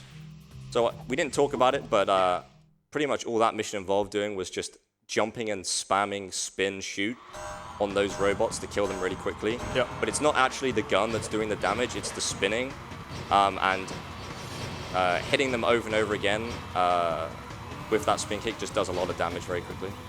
So this is Class 2. It's a short track, but the issue with it is that there is a lap skip for every single lap, and there you have to do 5 of them, and you are going for it here. Oh. Yeah, I was. Okay, I was just restart. Yeah, I was wondering like, because the other racers were right behind you. I was wondering if you were gonna go for it. I appreciate the attempt. Yeah, I always. But that go was for it, risky. but Yeah. I actually got kind of unlucky, or maybe it was a skill issue, I'm not really sure, at the start with getting a boost, and so I had to take a slightly different route, which meant that they were more on me than they otherwise would be. Yeah, one of the AI boosted like really early on as well. So normally this is the way I would go. The guy crosses in front of me and then over here. Yeah. Now Stella's got a small lead, so you can form this a bit easier. Oh, okay. That guy was. They're close. pretty much always scuffed. Yeah. If one of these doesn't look scuffed, then I guess I've improved. Because every time I ever do these, they always look terrifying. Yeah, the skips for this race has gone through a couple iterations. You used to go a little bit further into the track and then do like a big turnaround, which was also very hard. But this is probably I mean, it's not easy, but it is the most easy version of this skip. But I still can't do it, so pretty rough still. I don't like that one, but I can save it. Okay, nice. Barely got over. Yeah, I think that the one I did to get onto lap 3 was actually very clean, having just said all of mine was scuffed, so that's nice. Back to scuff though. add a little jump there at the end. Yeah, I actually didn't know this for quite a while, but you, for some reason, get an extra jump in the air. I use a jump when I launch myself upwards, and the game gives you another jump anyway, so you can save particularly bad ones like that. Like that. Yeah, very nice. Good stuff. Sheesh.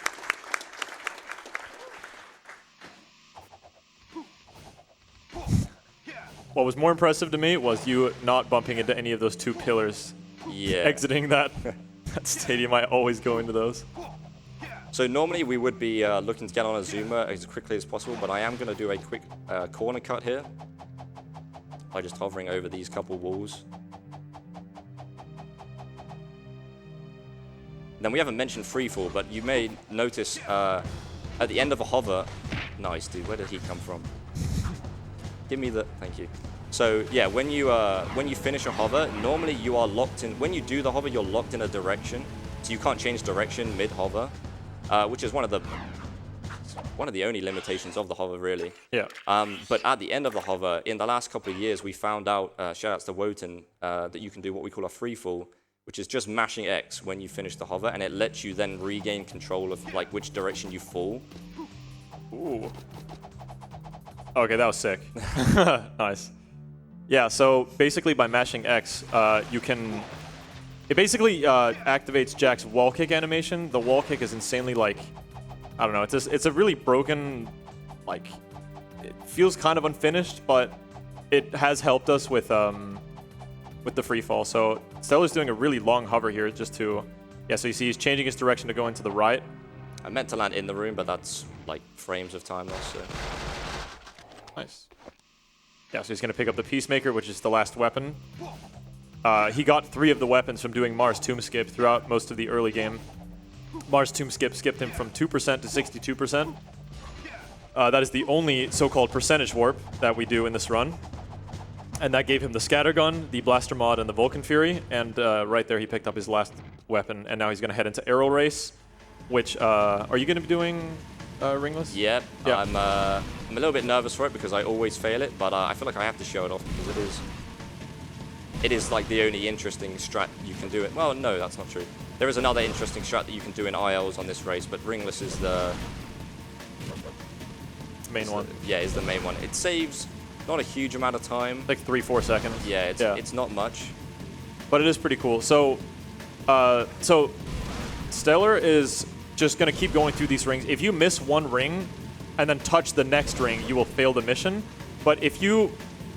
he's going to be doing it in a minute. So you have to do a loop around Mars' tomb here. Once he gets to the tomb right here, he's going to... Instead of going to the right to go through that ring, he's just going to like load in the rest of the track, I guess, and then just go around this way, and he's going to start avoiding the rings. As long as he doesn't touch any of the rings, he can finish the mission. Now, he won't be getting any of the boosts from the rings, but it saves time because of that big loop around you have to do around Mars' tomb, just saving 3 to 4 seconds. And it also means you can take this corner a little bit sharper because all the rings are on the right. Good adjustment there.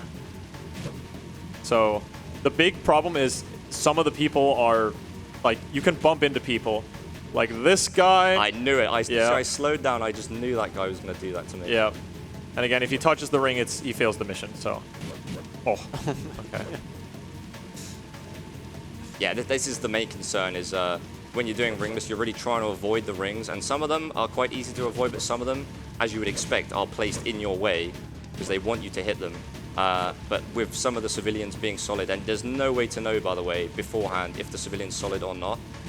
So you just have to guess and just avoid as many civilians as you can. But there you go. That's 150 cents, pretty good. Yeah, nice. So I definitely could have finished that faster not doing ringless, but it definitely was more interesting. Could have only got it a few seconds faster, really. But yeah. the really good runners of this game can do ringless and have it save a few seconds. So yeah. I feel like the people not being solid sometimes is probably just like a memory thing. Quite possibly, yeah, some of them being closer probably is.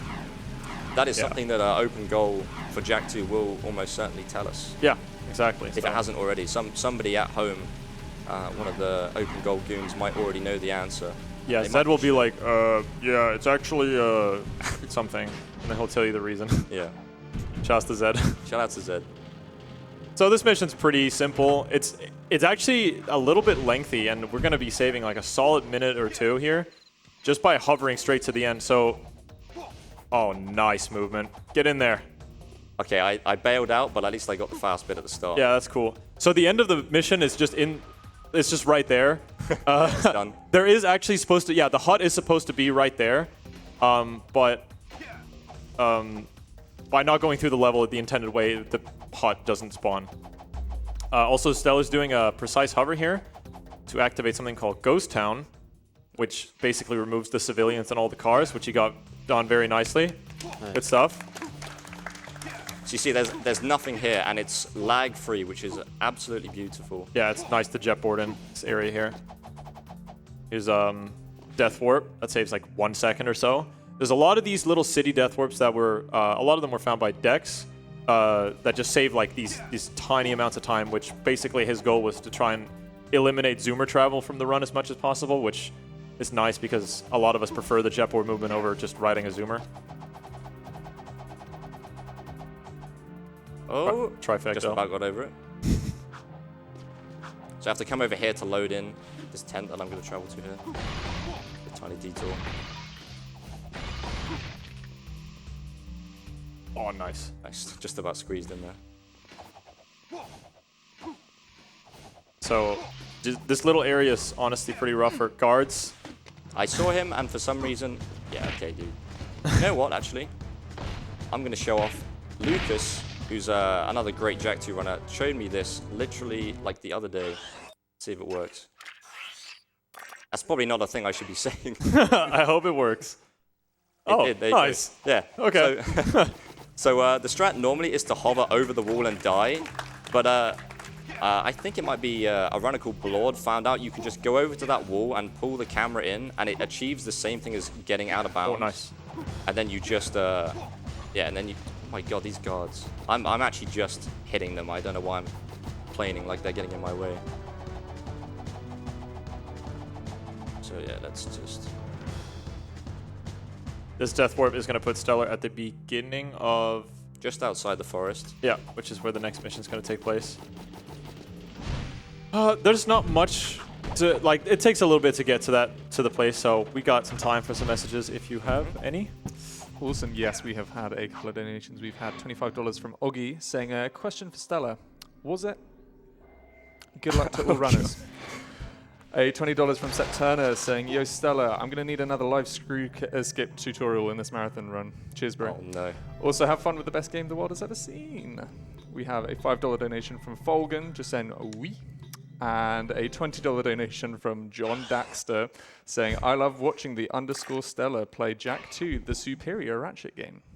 Interesting. That has also gone to picking the People's Champion for the Taskmaster little showcase that we're going to be having later on today, where Ashwin has now got another $20 to her name. If you want to put any of your money towards our incentives and bid wars, you have the option of doing so when you donate. So make sure you tick the right boxes and, yeah, get them sent in.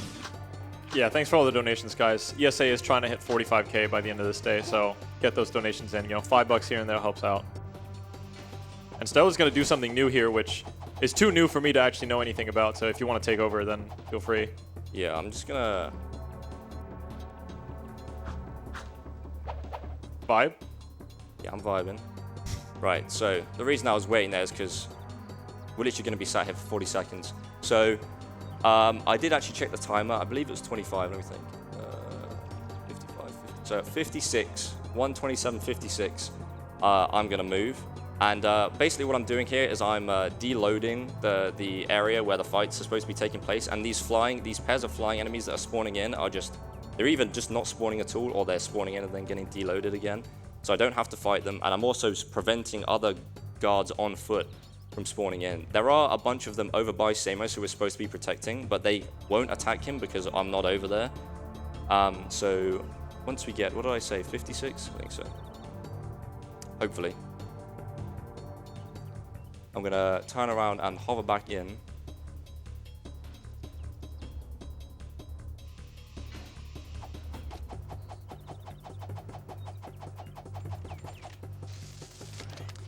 That's not the count. Kill them all off. Yeah. And I'm gonna check because yeah, I was certain there would be an extra one because I had a really scuffed fight at the start. There might even be one here. There isn't, which is good. And then I'm going to the camera. It's freaking out. Hover back out of bounds again. And as soon as this area pops in, the mission's just going to end. As soon as I get on the ground. And the mission's over. So that actually saved a bunch of time because it saved us having to kill a bunch of enemies. And we're also like halfway back to the start of the forest. So that is I'm happy I got that. Yeah, pretty good. It's a relatively new trick.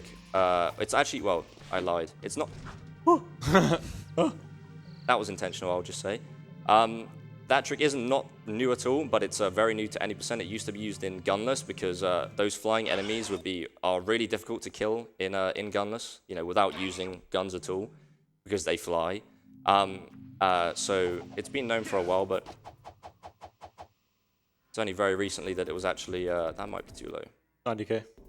Oh, I forget, yeah. 90k OP. Yeah. So this is another ghost town. No one's here. Yeah, we won't be in this ghost town state for very long, just because we need to do this death warp here. Yep. Now we're going to start Rescue Lurkers, which is one of the lesser changed missions just throughout time. I hate this mission. I think a lot of people do. It's just really, really annoying. Basically, we have to rescue 6 lurkers from... Oh, Damn you. We have to rescue 6 lurkers from these, like, cages and whatnot. Where are you headed? To destroy eggs. Oh, right, yeah. Oh, yeah. My bad. I thought we were doing this now. That's my bad. Yeah, so actually what he's doing is he's doing some storage with the mission here. So basically, he grabbed the mission. I just completely blanked out with it. That's right. Yeah. So he's grabbing the mission, and what he's going to do is he's doing 2 missions on the other side of the mission tree right now. And he needs to do those. He doesn't need to, but it would save a solid minute and something if he does these 2 missions without dying. So if he does die, it's called the Drive of Shame. Yes, so he's gonna do destroy eggs and then drill platform, and you can die in both. They're not like destroy eggs isn't too bad, but drill platform is definitely very tough. But you can also die in destroy eggs. I crashed right here. Thank you. Yeah, hopefully we don't see the Drive of Shame. Yeah. That would be a shame. But I haven't had to do it in a while. I shouldn't have said that either. So I was going to do the fastest version of this, which is just hovering straight up to this trigger. This roll jump is painful. Okay, good.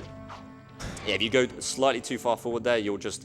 all your momentum will be eaten with a roll jump and you just fall straight down into the eco in front of you and die. And that will ruin the storage that Ricky was talking about, so... Yeah. So you saw the 6 lurker icons like pop up briefly there. So that mission is still active because it's in the main city, whereas we're doing these side missions outside the city. So here's drill platform. It's a slightly longer mission than some of the other ones. It's going to have this Titan suit section, which you were actually intended to play during the Life Seed mission as well, but Stellar basically hovered to the end of the mission on that one. So you can skip about 40% of the mission with just this out of bounds here. It was found a long time ago. And he's going to try to just fall back inbounds just in a couple seconds here, just to skip the first couple rooms, just to save a bit of time. You do, unfortunately, one big skip that we are kind of looking for with this game is a Titan suit skip. The reason he's staying in the Titan suit rather than going on the jet board is because the final room of this area requires the Titan suit to destroy 10 consoles with its punch, and nothing else can destroy it. Oh, that's weird. Okay. Oh, nice. Good shot. Yeah, that's awkward.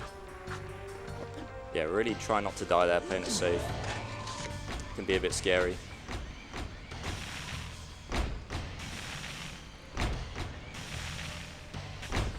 Yeah, so not really a whole lot else to it. He's going to do a little bit of damage preservation, you know, jumping over the fire, and sometimes in this room after these lasers, he's going to try to walk on like the edge of the platforms here to avoid the fire.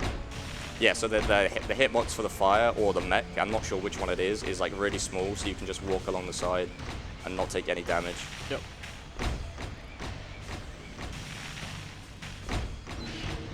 Yeah, so here's the elevator to that upper floor. It's, you know, you need the Titan suit to destroy these 10 consoles, but another thing as well that's really annoying is there's enemies up here. and the punch of the Titan suit will lock onto those enemies, which is a very frustrating room. This first one is a free kill pretty much, but you're really hoping that they don't jump on you, because when he gets off, he'll get off in kind of a random direction, and it can redirect your punch. Going well so far, and this guy's not in the way, so that's nice. But there's still, I believe, 2 or 1 more alive. But this has been pretty perfect so far. Just gonna let these guys get on. Yeah. Okay, maybe I should have done that. Yeah, so Stellar walked all the way up to the console just to avoid the auto aim there. That was still pretty good. But this is pretty much going to speak for itself. This is a very intense jetboarding sequence. So the drill platform is about to explode, and you have to get out in the time limit. A death here means drive of shame, and good luck.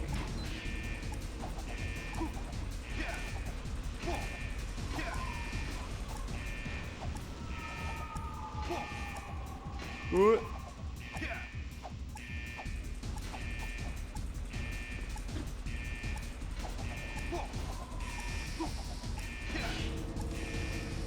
Yeah, money. Nice. Yeah, money. Good stuff. That was super clean movement, actually. Nice ball. Nice. Super good drill platform. Yeah, very nice. That's one of the tougher missions of the game. Good movement. And now you can see, so Stellar's just going to get to, he's going to stand next to this door. Once it opens up, he's going to restart mission, and he's going to warp back to rescue lurkers. Now I can talk about rescue lurkers, which is, yeah, it's not a fun mission. Especially towards the later half. It's not too bad on the first ones. So there are 2 lurkers to Stellar's left side, and there's 4 on the right. The 4 on the right is the tough bit. The 2 on the left, not too bad. There's a little bit of tech involved with, which you're going to see on the second one, where, well, the first one is driving towards Stellar, so he's going to just pump in 5 bullets. The lurker pops out, and he's going to get on the zoomer. He's going to transport him to this area. But what he's going to do now is try to get the second lurker to get to the spot quicker as well. So he's going to shoot it 4 times instead of, because it explodes at 5. So he's going to do 1, 2, 3, 4. And now he starts driving a little bit faster. And then right when he gets near this area, shoots him there, and the lurker will pop out here. And he can walk to it by himself when he's in the radius of that little hole.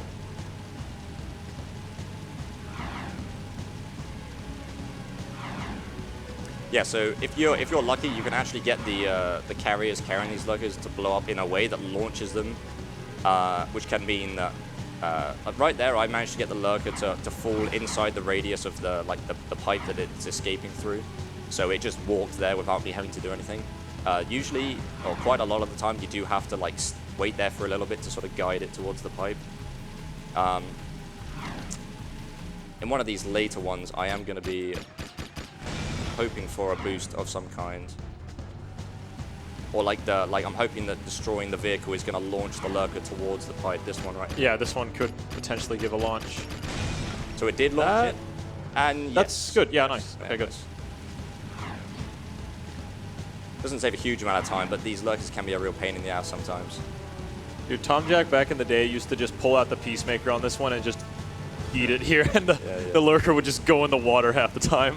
He was a madman. Yeah, so the lurkers can't swim, or well, they can swim sometimes when they feel like it. Yeah, the much safer approach is what Stellar did right there, which is just what everybody does nowadays. Just get it into the corner, then destroy it there, because again, the explosion can launch the lurker into the water. Also, shout out to Ratchet and Clank on that wall. Oh yeah.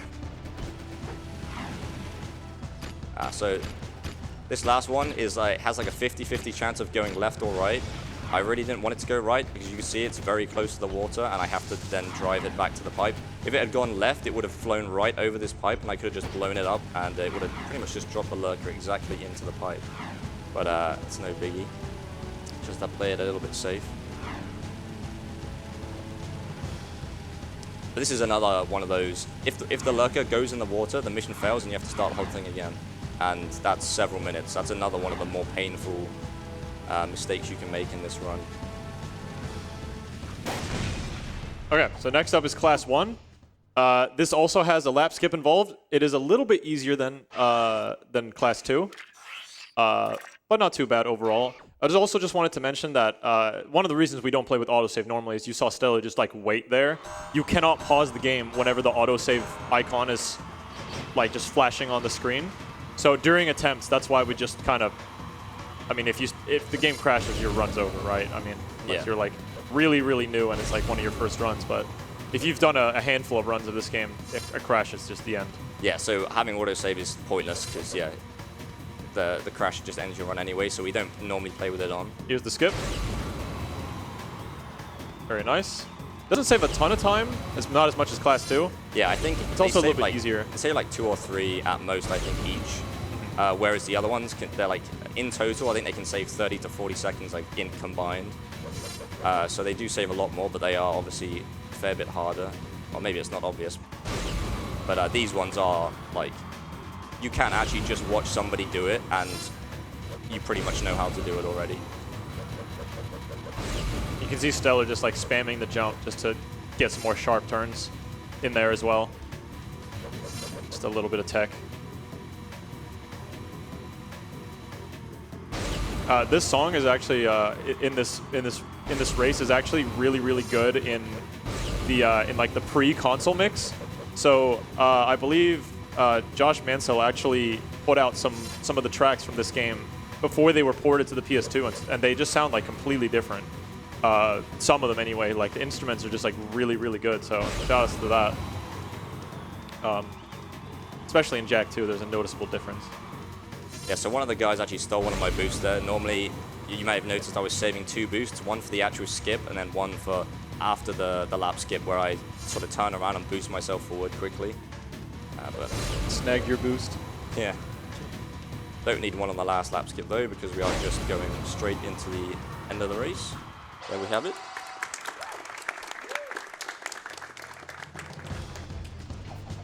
So, because of some story reasons, now everybody's after him. He's actually not just wanted by the guards, he's on like wanted level 2 pretty much. So you can see they're also shooting him.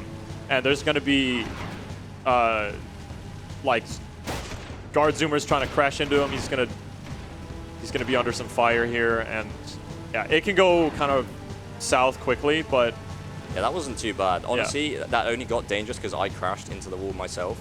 But that sometimes there's almost nothing you can do about it. The guards will just gang up on you really badly. And you have this wanted level until you reach this restart mission point here. Or I actually just lost it. You just outran it. That's a fairly uncommon thing that can happen, just almost for no reason, is that they will just give up chasing you. Starfish. Nice. Yeah, so that restart warp, all you have to do there is just get the camera up into the air for some reason. Trifecta.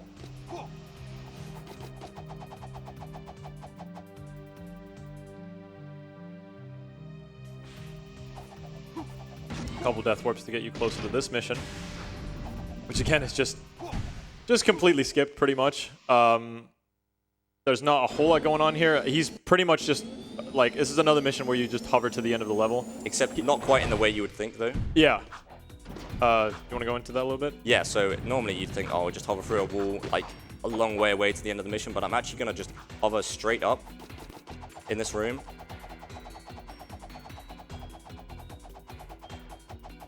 Fall back down, clip back through the wall next to this door that I came in through, and the mission's done. There we go. And you know you get it if that door like snaps shut as you go through it, then yeah, you know you've hit the right triggers and the mission is all over. I'm looking for a zoomer here. There's one way in front of me. So coming up is somebody hinted at it in a donation, I think, crew skip. So crew skip's sort of legendary in the Jak games in speedrunning terms. Do you want to go into it? I was gonna say maybe I should talk about this a little bit. So the next mission is either called like Weapons Lab, Crew Factory, Heart of Mar, anything you want to call it. After this mission, this is one of the longest hovers in the game, and after this mission, he's going to be fighting crew. One of the so I make some documentary style videos on YouTube, and one of the first videos I ever made was a potential like basically looking into whether or not crew skip could happen. So a runner who's actually at this event called Raccoon1337 actually just accidentally managed to skip the fight completely on accident back in 2014 while racing another runner called Turley.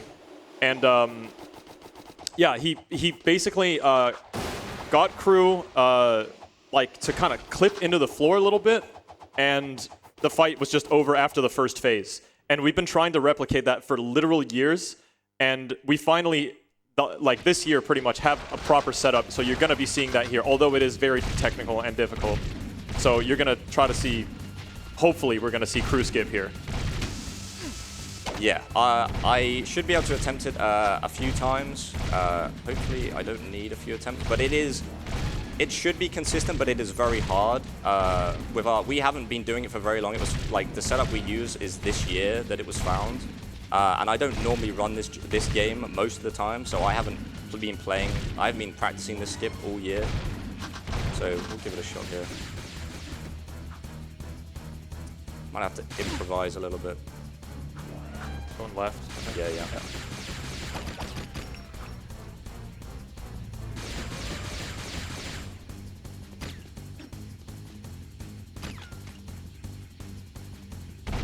Come on. Yes. Yes, okay. Very nice. Big. Huge. Yeah. Okay, that skips the entire fight, pretty much. You don't have to do any of the other phases. We had a small crew skip where you could kind of partially skip the last phase by stacking a bunch of Peacemaker shots on top of each other, but there we go. That's the real crew skip that we have been looking for, and Stellar just nailed it here at ESA. That's awesome. Yeah, I had to do some, I messed up I was baiting him towards that elevator shaft at the start there, and I messed it up a little bit, so I had to improvise. So I'm super happy that I got that first try, even with that. And this is just a silly little mini game, so I can probably try and explain what happened in that crew skip. If you want, you go back and check it out again after you've heard the explanation if you want. But so really all it is just getting crew stuck getting stuck somewhere. The original crew skip, Raccoon literally just like spin kicked crew, and he got stuck between Jack and a wall in a very specific way, and it just killed him. Like it's just a soft lock prevention. If he gets stuck, the game just kills crew. And so what I did there is I baited him over to the elevator, and I shot him into the elevator shaft. He can go out of bounds, whereas you can. He can go out of bounds just fine. He just floats around and slowly floats back into the arena. But I baited him into the elevator, and then I lined him up, and I shot him towards some collision out of bounds, and he landed on it, and he slid along it until he stopped. And because he was still on top of this collision, when he stopped, the game considered him to be stuck, and so he just killed himself. And it is really quite simple, but actually executing it, there's a lot of nuance to it. Crew spins around you in a particular way, and whenever you shoot him, it changes how he moves around you. Like, he goes clockwise around you, then if you shoot him, he goes anti-clockwise around you. He shoots in batches of 5. If you take damage or you shoot him when he's doing a batch of 5 shots, it changes what he's going to do next. So, yeah, there's a lot more to it than just, shooting him out of bounds and hoping he gets stuck on something. But nice and perfect minigame there. Nothing too hard about that, though. And no crash. Good. Thank God. Okay, so next up is Underport skip. Another pretty old trick. So what Stellar's going to do is he's going to skip the Titan suit section. There's like two... Oh, nice. There's 2 sections to this level. There's Escort Sig. Okay, I'm gonna... Yeah. Nice. Okay, nice. Yeah, there's Fine Sig and Escort Sig, and he's going to skip... Oh, what? Okay, I'm just gonna redo that. I think I got too close to the other door. Okay. Because my punch board was a bit weird there. Yeah. So basically, you're meant to take this elevator, and there you see the Titan suit. You're meant to jump in the Titan suit. The water level will raise, and you have to just navigate an area, kill some enemies, destroy some bombs, jump on some platforms with the Titan suit and whatnot. But Stellar's going to try to load the level in and just get Jack down here. Get close enough to the airlock there so that the rest of the level loads. And he's going to just try to hover to the last airlock here. Right there. And he's going to skip straight to Sig.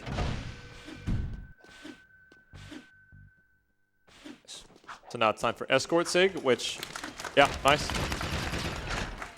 Good stuff. You do something with those blocks. So there is actually a skip here where you can get to the end of this like first chase sequence, but it's extremely hard. And yeah, I'm not doing it. I don't know yeah, how to do it's really not marathon viable. No one even does it in runs, really. Yeah. Headstrong, she's like one of the pioneers of it. It is basically just hovering through the ceiling, but it's during that chase, the camera is obviously not a regular camera, and you can't even see where you're supposed to be hovering. So it also requires different hover speeds, so you have to hover slow sometimes, and then speed the hover back up at one point. Yeah, very, very tough. Yeah, so even Headstrong, who has really sort of pioneered that hover, I don't think she goes for it on regular runs. I think she only goes for it if like the run's maybe not that good. So, you know, if the person who found the skip doesn't even go for it most of the time, you know, it's probably not an easy one. Yeah. And it doesn't save like huge amount. It saves like maybe 7. 7 seconds, yeah. It's not too much. Yeah, so Stellar's pretty much just done with the mission. He's just going to go to the bottom here, and then there's going to be an elevator ride and a bit of traveling to the next mission. So we got a little bit of time. I see some donations on there. Let's get those in right now. Indeed. Well, we've got a very sympathetic $20 from Rubik saying, for the record, I'm glad you didn't crash in sewers. We got a $10 from Qton saying, one step closer to the next milestone, just going towards saving Merrill, who's winning by $150 at the moment. And then Daxter and Jak Trilogy when donated $5 saying, this run's kind of nice. Thanks. Yeah, thank you guys. Keep those donations coming. And yeah, who knows? Maybe we will have Daxter tacked onto the end of this. We'll have a quadfecta, maybe in the future. Hey, me Noki Doki's here. True. Yeah, get him in. So, this is probably the last big skip of the run. Well, not probably, it is. Shaft skip. So I'm getting a zoom out of bounds. This is Mars Tomb. And I'm gonna fly underneath the level here to unload a part of the city, but I'm going under the palace here and letting the palace load in. And when you load in the palace, which is what I'm in right now, it actually loads in the other end of the palace, which is that shaft you see in the background. So this is a long hover. And you're gonna see some magic here. So Stellar's gonna try to stay close to the shaft as much as he can. Right here. So he's gonna be very close to the elevator here. Oh, I did get it. Oh, I was so close. Yeah, I think that's good. Did I? Yes. Oh, I died. Where's this gonna Wait, where are you going? Please do good. I have to do it again? Oh, I have to do it again. Okay, we'll do it again. Why not? I think because I was on. Yeah, I think it's because I did a spin that like halfway up the shaft, which I'd never ever do. I just thought like I thought I was gonna miss the trigger. Now I need a zoomer, please. Oh, that's awful, RNG. Hello? Hello? Oh my god. There we go. One. It took a minute. You can do it again, why not? I see Rubik said bro spun. Where's the skull emoji? Oi. Right, so yeah, you get to see it again. I'm unloading the city, but then I'm gonna hit the palace load trigger again. It's gonna load the shaft that you usually ride back down out of the palace from. I love that car there. It's like, oh, that's a dead end. They started turning around.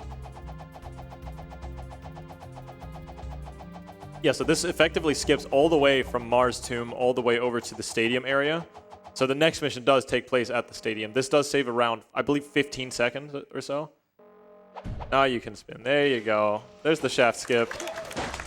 Good stuff.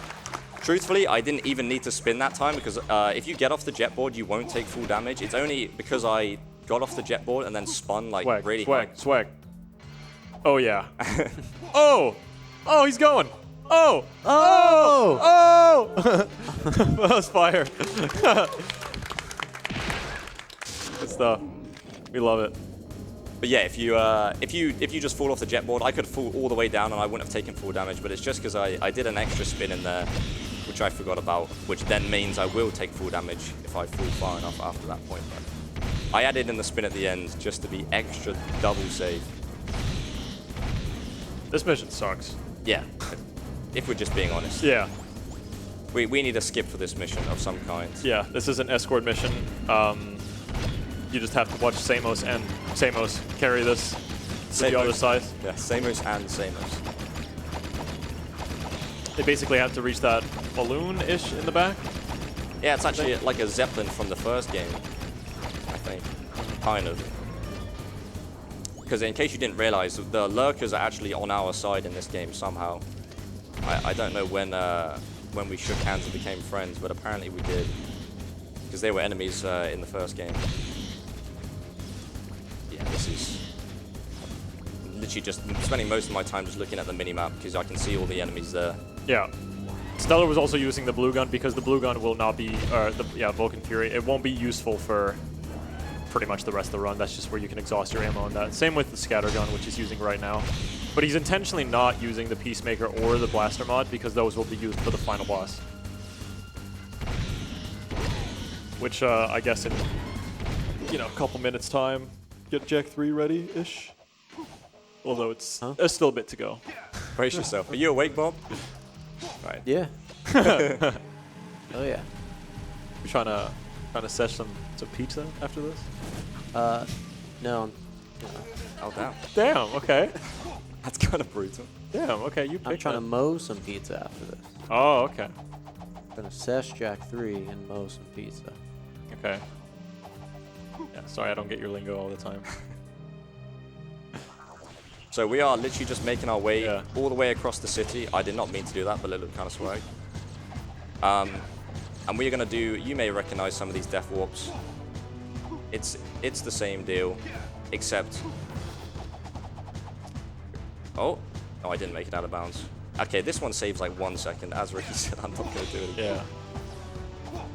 But yeah, these doing all these death warps now is a lot harder because there's so many enemies in the city that it lags a lot. And also there are these invisible enemies that you might have noticed. Yeah, they pop out of nowhere. It's really nice that there are these death warps because when there weren't as many death warps throughout the city, you would typically be on like 1 health after Defense Stadium or something like that. Nice. Solid civilian there. Yeah. So if you just randomly bump into one of these enemies, you just, yeah.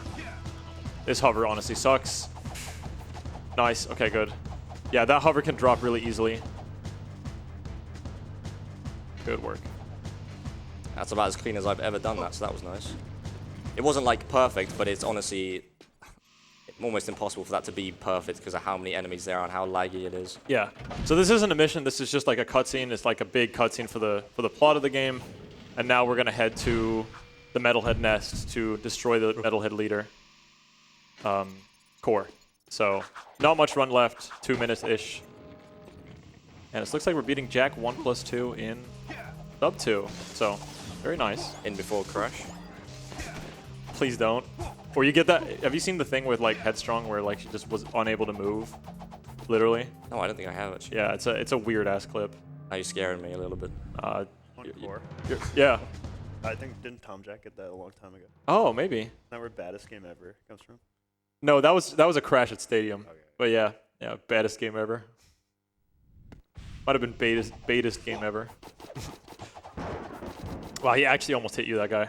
Yep. Okay, so we have, again, you're kind of meant to go the long way around, but you know, the nest of the Oh my god, it lagged there. the nest of the area is like right over here, so you can just hover to it. And this is a quick 40-ish second fight, so this will be over quick.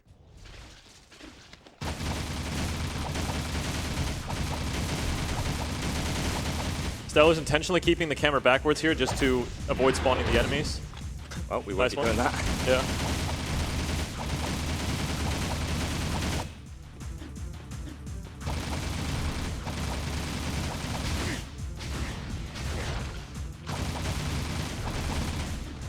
So there's a lot of iframes in this fight. So I won't be shooting him a lot of the time because, like right here, he just won't take damage a lot of the time. If Yeah. you're doing pretty much any animation that isn't just walking, he won't take damage, which is a little bit annoying.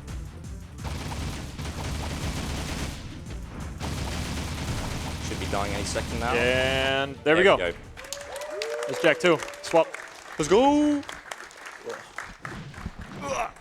Whilst we were getting that swap on, we had another $20 from G3 Catcher saying, okay, so basically the game got confused. Hand me that. No, it didn't, G3. You're absolutely wrong.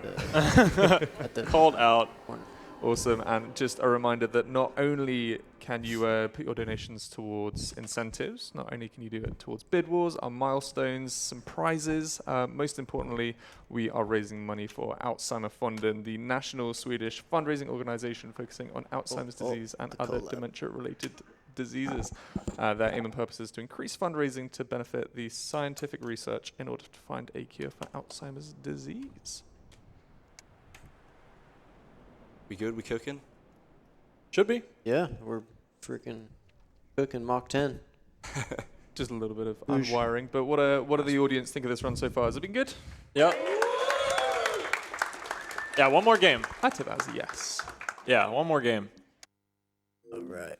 Now, the last two games are about a bit under an hour each. As you can see, I'm not quite sure how long mine was, but about an hour. But this one is going to be a decent bit shorter. Despite how broken Jak 2 is, this one's even more broken. Yeah. The best one. Let's get it. That's a statement I can agree with. Yeah. I like Jak 3, if it wasn't obvious. What's going on, guys? My name is Bob. I haven't played this game in months, and I really have to pee.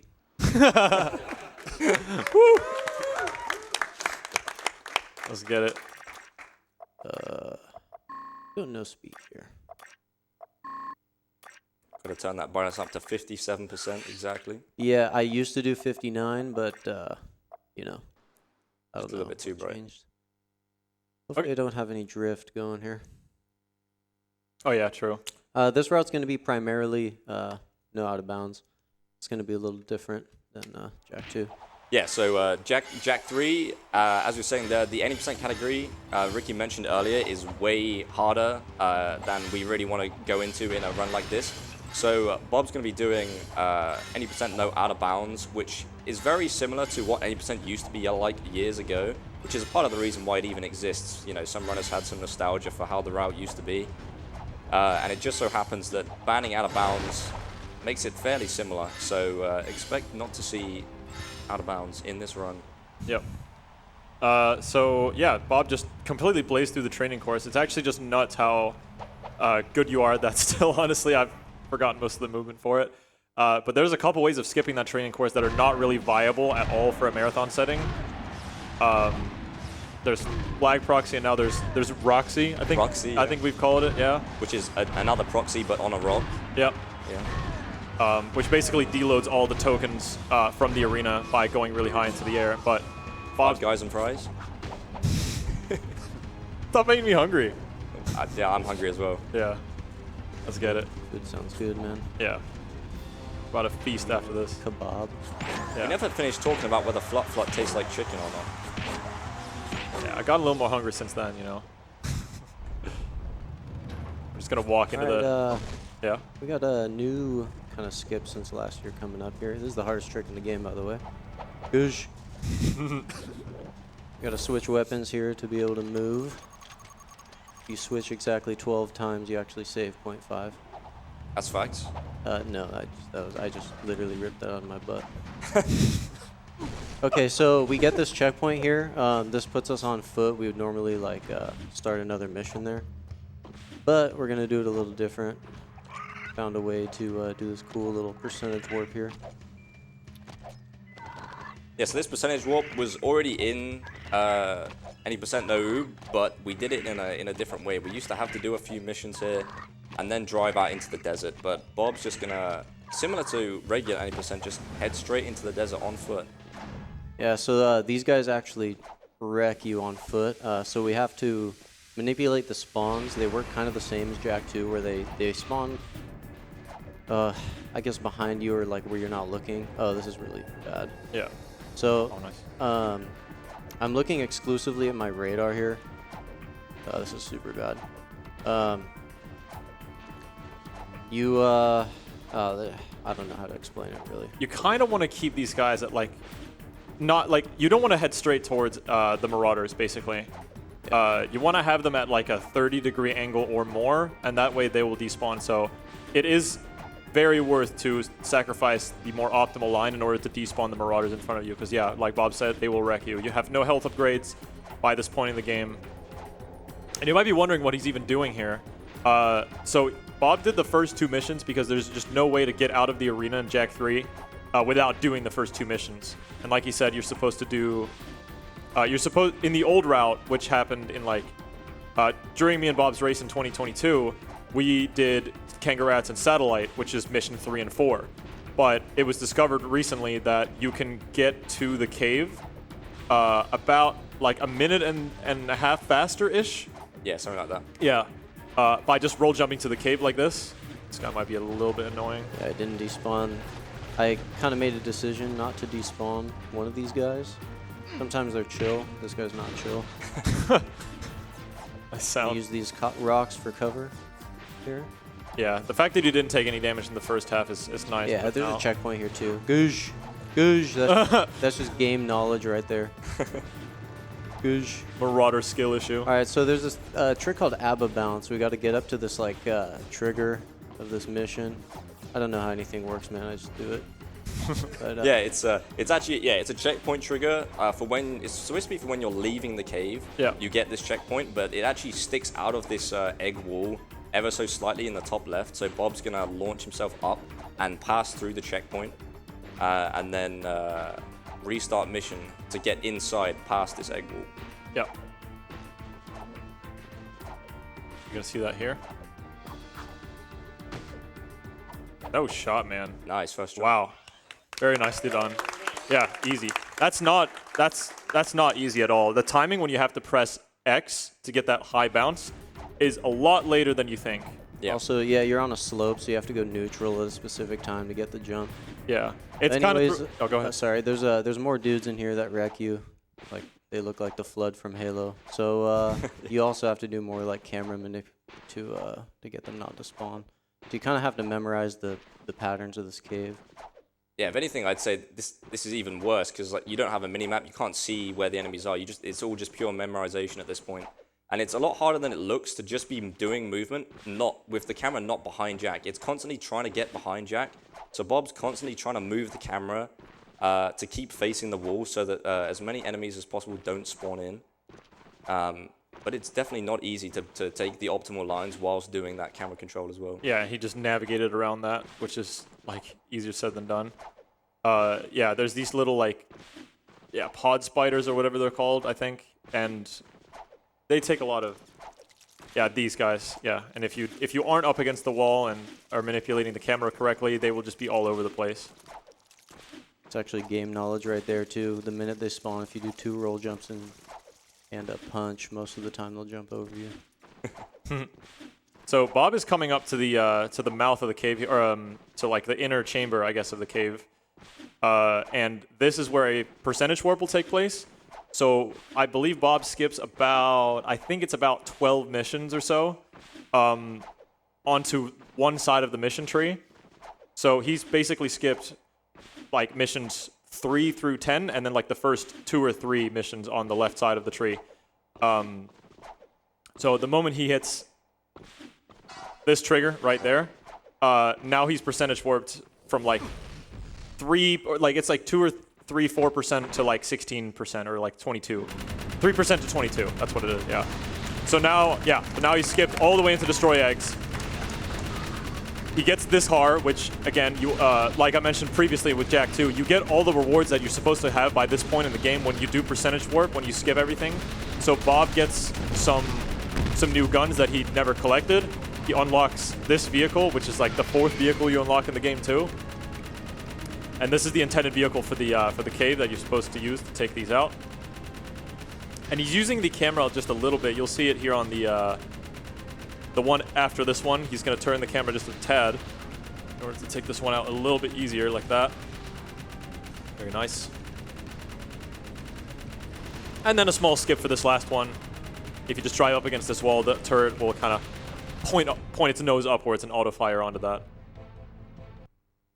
And then you have actually got to wait 3-ish seconds there before you restart mission. It doesn't let you pause if you try and do it right away. A zombie, and if you go oob in a no oob run, you get banished to the wasteland. For life. Yeah, for life. Any 217ers? Oh, yeah, so on this drive, you're looking for a 217 on the timer by the time you get to the end. If you don't get that, basically you're just bad. So no pressure on you, Bob. But we've been looking for the 218 for, well, I know I've wanted the 218 Yeah, for so long. literally everybody wants a 218 as like the holy grail. It's never been done. It's not possible. We'll see about that. This could be it. Some What if zoomer this will is come it? along. If this is it after you said it, We should have hyped it Ah, up like yeah. 217 isn't possible. yeah, we should have said that. God True, damn it. yeah. Maybe next time. Small restart warp here. Goosh. All right. Yeah, so the one side of the mission tree is now done, and the other side of the mission tree all takes place inside of the temple in the bottom right corner of the map. The only way to access that area, well, with what we have right now, is to go back to the garage to swap to the Dune Hopper, which is another vehicle that is capable of jumping really, really far, so Bob can jump across the islands.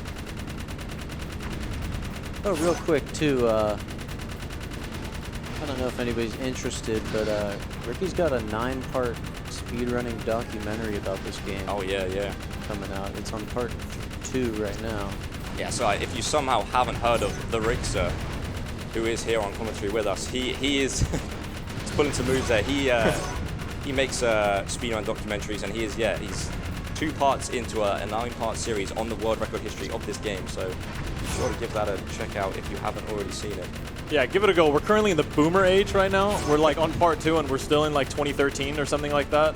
But yeah, it's because I ran this game for a while, so I just figured like it's my most knowledgeable topic. I really wanted to cover it, and yeah, I'm pretty sure you would enjoy it. So check it out. Thank you for shouting me out, man. Oh, another thing to mention about these drives. I mean, that was trash what you just saw, but the spawns work the same way as if, you know, the same way as if you're on foot. A lot of this is about boost management. Like these guys are behind me, so none can spawn in front of me until they disappear. Nice. So you got to kind of keep that in mind when you're. Oh crap! That's so annoying. Bob was actually trying to specifically line up a boost to get across this water here. There's like, we do have specific lineups for where it's like nice to boost throughout the desert, but that Marauder just like completely blocked him there. That was stupid. Well, So as you can see, I totally messed that up, John. Yeah, the desert driving in all of the categories in this game is a very underrated skill. There's a lot of focus goes on the flashy jetboarding, but there's so much time to be gained or lost in all of the driving sections for sure. Yeah, speaking of the jetboard, that's actually not something you get until about the, in this, it would be the 17, 18 minute mark in this category. That's right about when you get it. This is Island Hop. Very nice. Nice. Good stuff. Coming up is Dex Warp. I have no idea how this works. Just watch Avi's tutorial. I'll try to recite it. Avi has a tutorial? Yeah, he says, jump into the water, boost, go into first person, easy 35 seconds. Oh. And that's it. Trifecta. Yeah, so we're now halfway up the temple for really no reason at all. Bob's gonna try and Jack decides to cooperate, scale up here. Yeah, this climb is very, very finicky. Okay, good. Nice. Good stuff. Yeah. Yeah, that climb is very, very tough. It's a good time for some donations here. Yep. Yeah, absolutely. Well, you were looking for a, what was it, a 218, 217 in that 217. section? Yeah, 217. Well, I've got a Tomba225 who has dropped $50 saying, Jak 3 is sick, so many great runners. Would it be possible to break the history into eras? Maybe. That has also gone towards the Super Hexagon incentive, which we are currently over halfway through to get the final Hexagon, which is an unbeatable level, which apparently Congruence is going to try and survive for a minute. We also have a $20 donation from Ibs or IBS64 with the comment Eminem Jay-Z. Thanks, Ibs. Yeah, thanks, Tombo, as well. Thanks, guys. Yeah, a lot of Jack runners coming through with these Yeah, I donations. just see it on the stream there. You guys are really pulling through. Thanks, guys. That's the PlayStation Nation right there. Yeah, powerful in this marathon. Give yourselves a round of applause. Yeah. We're just playing the game. They're doing all the work. Well, kind of. Yeah. We're doing the work. You're just sitting there making jokes. Yeah. Actually, wait. You pressed the button on my run, didn't you? So I guess. Yeah. I guess I'm wrong. I saved like 1 second by doing that, by the way. Like on the real timer up there. So if we go 1 second underestimate. I don't know if you have any more donations, but this is a pretty long mission here. Yeah. You have. Still another like 40 seconds to go. Yeah. Awesome. Well, we just had another one come in from Jussie saying, hey ho, let's get that 45k ESA $20, and that is going towards Shigun as the People's Champion for the Taskmaster run, well, showcase that we're going to be having later. The current standings for that is Ashwin winning with $30, actually drawing with Paulster, both on $30 at the moment. Shogun just behind on 25, and then for Dusler on $10 and Tali on 5. I think Tali needs some help fix. I think we need to G up Tali a little bit. But yes, once again, thank you so much for the donations, and yeah, back to the run. Oh yeah. So, next mission is the volcano. It's called Find Satellite in Volcano, and the satellite is basically an... Bob is going to be getting an invisibility power-up at the end of this mission. But the way he's going to get it is... this is a very long mission, casually. It's actually one of those it's a sick mission. You have to go through the entire volcano, play as Daxter a couple times, so on and so forth. Very nice. But he's going to do exactly that, and he's going to try to get up from the way you're supposed to leave, which is a way shorter path to the end of the level rather than going through intentionally. So coming up is to get to the trigger to end the mission is a sequence of very tough jumps here. And a lot of people do these a little bit differently. You're going to see Bob go on this back rock here. Going to try this. Yes, very nice. He's going to do an extended uppercut straight into it. Oh, yeah. Oh, swagging out. Oh, very let's nice. go, dude. Yeah. Good stuff, man. Shout out to Stellar for telling me, not to do that. Telling me not to do that, and then you did it anyway. Sick, man. I mean, hey, you got it, so what do I know? I got something for guitar later too. So here's that invisibility power-up that you acquired.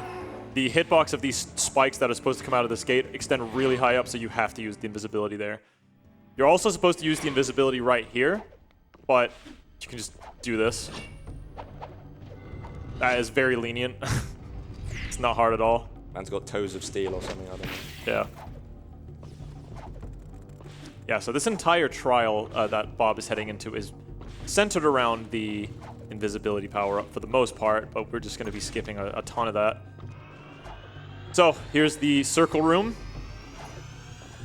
And very nice, taking care of those enemies in that room. There's a ton of ways to do that. The intended way is to grab the invisibility in the back. You could also dark blast them. You can stand behind the pillar and use the beam reflexor, or just do that. Now here's the fences, or the gates, which you're going to see Bob use the wave concussor here, which he unlocked by doing that percentage warp. He's going to use that to gain some additional height to get over those gates, which is very nicely done. Good mission. Yeah, we haven't really explained it, but I feel like it's sort of self-explanatory that second red gun that we sometimes call the onion gun, shooting it gives Jack a little boost up into the air, and if you combine that with jumps, high jumps, and other things, it can give you significant boosts upwards, which, considering we don't have the jet board yet, makes it probably the most valuable bit of tech we have for breaking some of these missions open. Yeah. Bob is going to destroy the vehicle right here. This is going to warp him back to the garage. And he's going to do another warp to get to the Oasis. This covers like the entire map in just like no time, which is great. He's going to walk out here, and he's going to go into restart mission. And this saves about 45, 50 seconds, warping him straight to the Oasis. So this is Defend Ashland. This is a really random mission. You have to protect Ashland from a Marauder ambush of 60 Marauders. And yeah, this is all like part spawn manip and ammo management as well. Yeah. The really big thing is you can see Bob isn't spamming too much because you want to be spamming a lot to get a lot of kills, but you also don't want to run out of ammo because anything other than the beam reflexor is just really, really bad for this mission, other than maybe using the blue gun on the cars. Also, the ending of this mission is extremely dependent on how many cars there are left on the stage. So Yeah. I was kind of keeping cars alive right there till a certain time, and now I'm gonna chill out a little bit since they spawn back on the stage. Hopefully, Yeah, he's trying to destroy them like all at the same time. yeah. Maybe at about like between, like right about now, he's trying to clear the screen. Hopefully, some of the got some slow marauder spawns. Hopefully, they spawn enough. There's 2 cars that spawned at the end there, but oh, they despawned. Okay, good. Oh, you yeah, got 1 left as well. yeah, nice, That was Nice. a good end. Yeah. good ending. Woo. Very nice. So now we get the jet board, which we are going to be using at a revisit to the temple. First, we got to drive there, though. I don't know why I went for that, dude. As we mentioned before, these guys are kind of blocking any spawns from coming in front of me, which kind of sucks. But now we'll get some. Yeah, a lot of the time gained or lost is seeing a car in the desert and deciding whether or not to go and kill it for the boost, because a boost is always good, right? But if you waste time going to get the boost, it sort of negates any time you might have saved from it. With this car, the boosts matter a lot because of combining it with a jump gives you a lot of distance, and so can save you a good bit of time. And as we saw, Bob used it to hop some islands. So usually you always want to be going for boost with this, but you know, not always. And it takes a skilled runner to know when to go and when to just drive past. Yeah, decision making playing a huge part, for sure. Yeah, some of this terrain on these islands are just like, it's just like these rocks on the right is just very vital to never hit. Because they can just make your car like flip pretty much right at the point where you want to jump. So you can just fall in the water there. So weirdly enough, the deck warp that you saw from earlier just doesn't work on the second visit. Probably has to do with the fact that that Climb Monk Temple mission was active at that time. But now the run really, really picks up because now we have the jet board. And I love the jet board, and a lot of people do, and that's why they run this game. So the first mission is complete Monk Temple tests, which most of it involves the jet board, but you're also going to be seeing a Light Jack Freeze power-up that he's going to get later, which won't really be used a whole lot.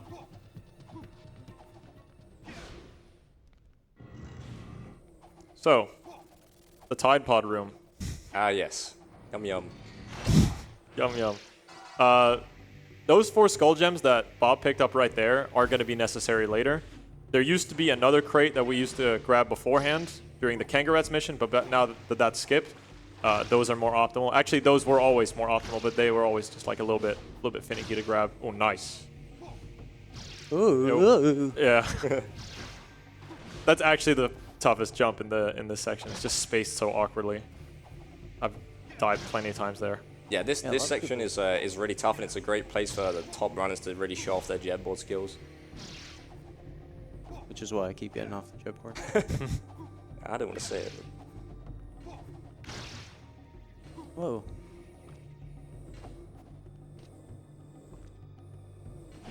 Okay.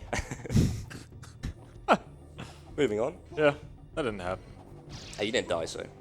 Yeah, that was actually a frame perfect jump I missed. Nice. Okay, we've collected the Tide Pods. Now the door will open. And now we will get... What was it called? It was actually a pretty lame name for that. It was like Flash Freeze or something? Yeah, Flash Freeze. Don't know why it's Flash Freeze. Yeah, Light Jack Flash Freeze, but... I don't know, we like Ooh! Nice try. Yeah, Bob was trying to do a free fall into this tunnel so that you don't have to take off the jet board like that. And here's a small corner cut, which looks really sick. Very nice, like that, yep. And coming up is the rotator room. This room has 2 big skips that are both pretty volatile. So Bob's I think he's going to be trying to go through here. Yeah. Please? Let us through. Nice try. Bad RNG. Yeah, unfortunately the blades just move so... They just move so fast that, like, getting through is effectively down to luck. We kind of have some setups, but yeah, it just feels a bit random when you go through or not. And here's double rotator skip. Very nice. The next two rotators are just skip with that jump. Again, you're meant to use light jack freeze for this bridge, but Bob's just going to jump straight across. Good stuff.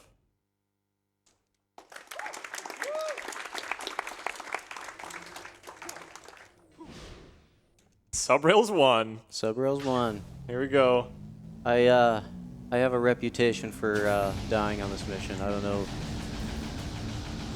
what goes on in my brain here, but I actually don't think that's that uncommon because there's not a whole lot to this section, and you just sort of zone out a bit. I know I do. Yeah. And there is this jump where sometimes the car just flips over and kills you when it feels like it. So, but yeah, it's a pretty short segment. Something you'll see a lot more of in the next subrails is Bob riding. When he turns right, he's going to ride the right-hand side, and when he turns left, he's going to ride the left-hand side. And that actually does save time because it is effectively taking the shortest possible route through that. But you'll see that a lot more later on the subrails too. Yeah, which is a bit longer. Okay, so this is Eco Mine. This is one of the best parts of the run. This is kind of like what you play the game for in a way. Eco Mine is a dope jetboarding mission. There's two sections to it. There's the upper half, and then this elevator will bring you to the lower half. all right, Qatar. We're doing it. Yeet! Invalidate my run, I dare you. Wait, did I go the right way here? You're good. You're good. Chilling? Yeah, you're chilling. What? Oh, yeah. Yeah, you're good, man. Oh, yeah. There we go. Nice. Nice. That's like an OG strat. Yeah, that's the Eco Mine proxy right there. Here's the lower section, which has some great movement as well on the jetboard. Check it out.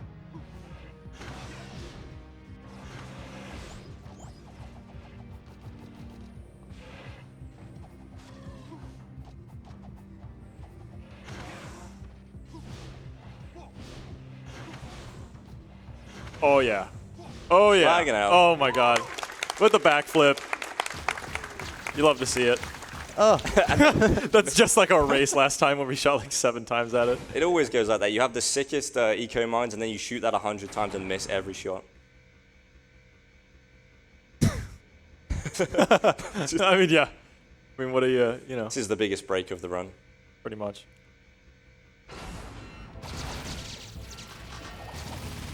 Yeah, so Bomb Train is it's a pretty difficult mission with the spacing of the jetboard. The terrain's like kind of all over the place on this one, as you can see.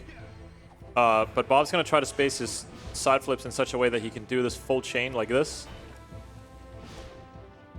Very nice. And now he's gonna try to hit some of the targets in the back.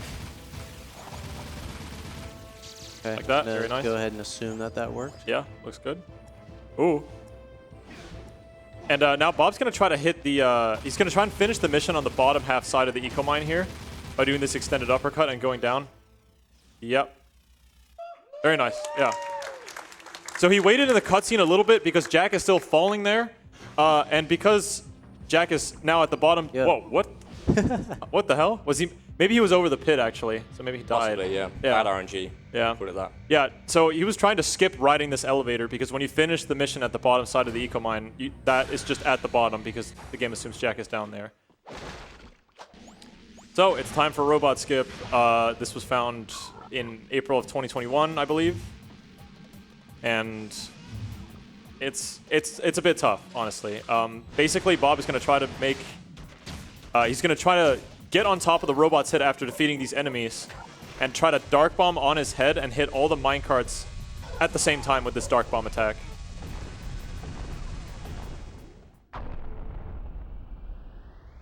Not over yet. Looks good. Yes, Yeah, nice. Very nice. Redemption. Yeah, last year I raced Ricky here, and it looked like it worked, but it didn't. Yeah, it really did. Yeah, you redeemed yourself this time. Yeah, so take that. Yeah, so you might have seen the health bar was actually still there for the boss, so we haven't actually beat the boss.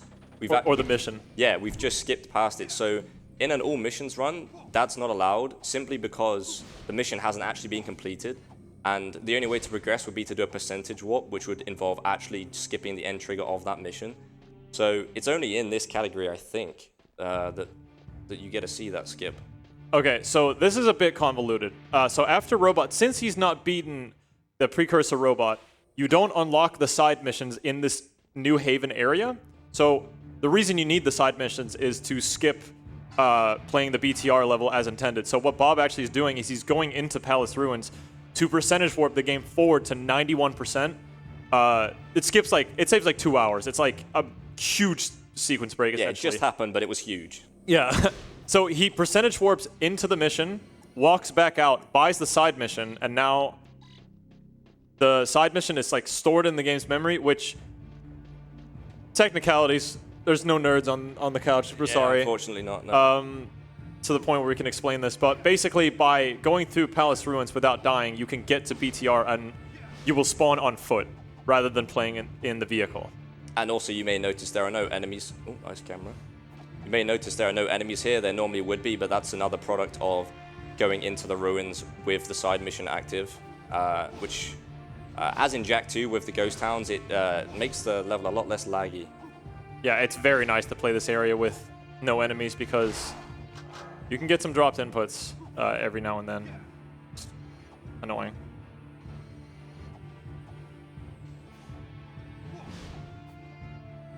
You just get a display of one of the best missions for movement as well. Palace Ruins has always been a fan favorite for sure. It's really nice that you always get to, oh my god. Oh, very nice. Nice. Yeah, I was so controlled. So in case you missed it, Ricky did mention he had to do that without dying. So that was Yeah. really seat of the pants stuff. That was there. pretty much the riskiest movement you could have done, and he just nailed it. Nailed it. So. Yeah. So now he's in BTR without without the car. Sorry. Huh? Huh? I thought I cut you off. What? No? Huh? Huh? Okay. Oh. Hold on. There we go. Yeah. So now he's in BTR without the vehicle, and yeah, I don't know. I'm definitely pretty split on this mission. I think a lot of people are.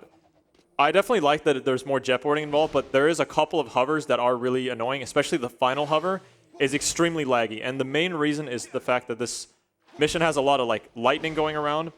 This quick restart mission will just take him further into the level. So this lightning storm that's going on temporarily lag spikes the game, which if it happens during a hover has the potential to just send you to the ground. We got a hover question in chat. I don't know if you feel like explaining the hover glitch. I feel like we didn't explain it. Oh, like how to do it? Yeah, like how it works. Yeah. I can try to explain that in sub-reels too. Real quick, this hover right here drops a ton. And Bob's going to try to hit the... Yeah. There you go. Yeah, it dropped. So the end trigger for the mission is like right behind the barrier, and you can only end it going forwards. So this is kind of the backup is to go around like that. And there we go. Nice. Nicely done. Yeah, so during sub-reels too, I guess I can try to explain it. So the way the hover glitch works is there's a lot of tutorials out there. I also have a history video about it. Sorry for the shill. But the way it works is effectively by you're trying to like do two tricks at once, and the second trick is what allows you to do the infinite part of it. So if you jump and press L1 and the stick halfway left or right, you do one trick, but the game has not quite registered that it's a trick, so you can cancel it into an up or a down trick. So you can do kind of like two tricks in one jump, and if you keep tapping L1 after you do the second trick, you can basically infinitely hover in the air. There is a cap to how quickly you can do it and to how slow you can do it. Fast hovers are typically not they're typically not done because they just drop pretty much. And slow hovers are only used occasionally for distance, effectively. So we're gonna see a little bit of a yeet. Oh, nice one. So the sub-rails vehicle does speed up if you're upside down the entire way. I genuinely feel like Bob is like one of the best players, if not the best player, at that end sequence. I feel like he has this way of lightly flipping the car over and just getting it upside down like very nicely, whereas I feel like a lot of other runners just have kind of just eating it off. So here's Dark Ship. We're going to be doing this inbounds entirely. This is like the only mission where this is like very different.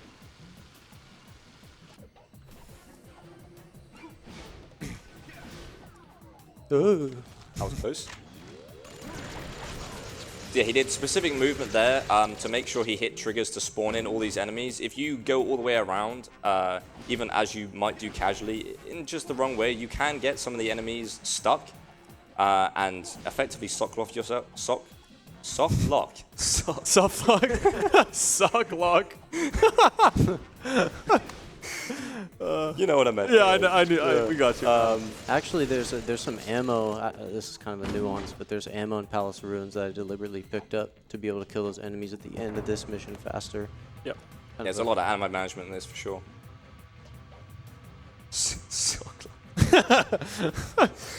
Oh god. People are gonna remember that one. Probably. You can read some donations if you got them. Yep. Go ahead. We do indeed have a couple. We have a $10 from Soft Magic saying, I'm just a poor indie game developer, but I'll gladly give what little I have for such a great event.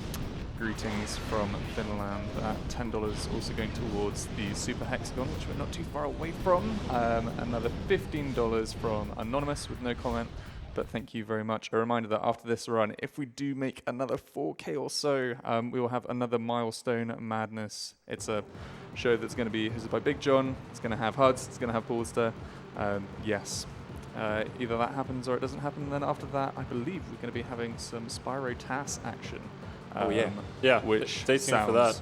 sounds pretty hype. Looking forward to that. But yeah, over to you.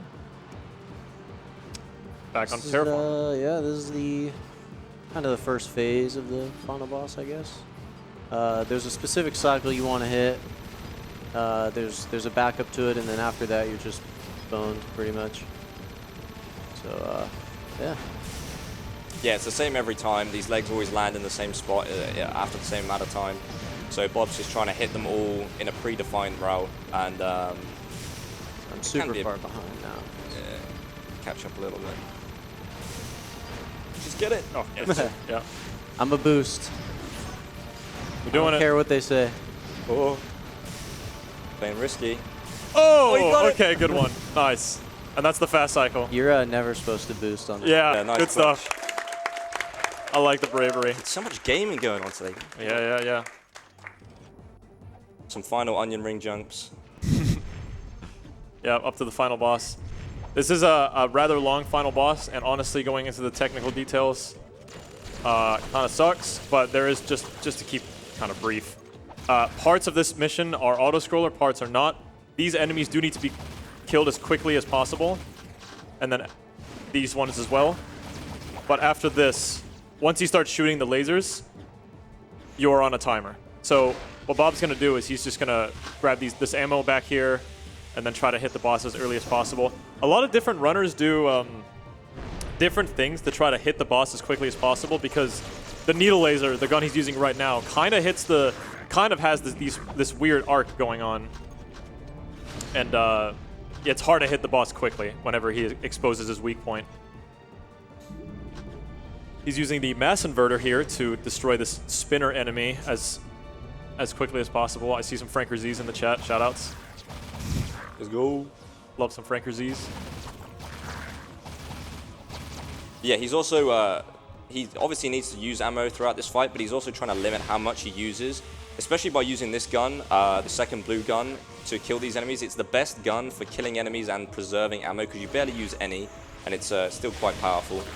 And as Ricky said, this part of the fight is an auto-scroller, so it doesn't matter if he takes a little bit of extra time to kill the enemies. So it's a great time to farm some ammo. Yeah.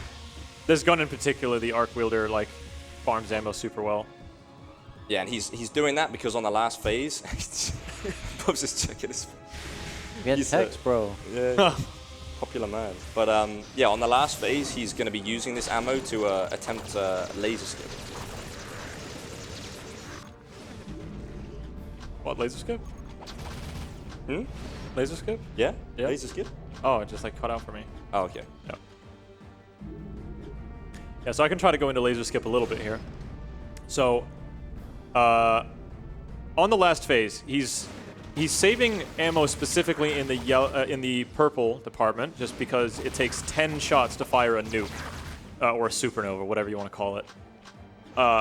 It will assist him in wiping out all the enemies on the screen. And effectively, so we're going to just try to make the boss shoot 4 lasers at the end instead of 5. It might be 5 instead of 6. I think it is 4 instead of 5, though. But basically 1 laser less, and it's going to save about 7 seconds. So it's going to take place right after this hit. So 1 more laser, we're going to hit him, and then Bob's going to shoot the nuke, hopefully wipe out the enemies. There is a little bit of RNG, though. There's going to be a part later on where 5 small enemies will come up, and they can either pop up from the middle, left, or right side of the stage. And we're hoping that they all just don't clump up in one spawn place, because you can get like middle left, middle right, right right over and over again. So good start, great nuke timing. That was very good. Forgot what to do there for a second, but then I remembered. There you go. That was also very fast. Looking on pace for laser skip.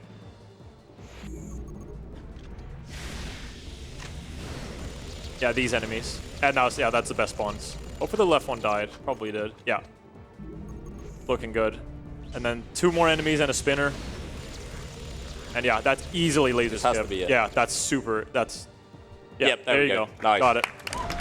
And that's the end of the trifecta run. We got 3 attempts at a 360 no scope. Let's go. Hit it. Oh. Hold on here.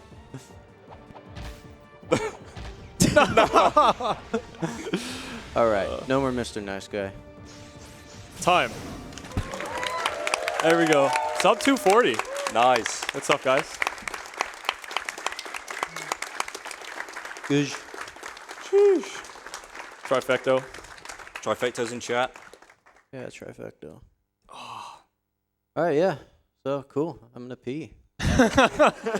Thanks for watching, guys. Stay tuned. There's definitely more great runs coming up. Keep the donations coming in. And I'm excited for Spyro as well. Thanks for having us, guys. And yeah, stick around for Spyro. Yep. Peace out. See ya. Laters.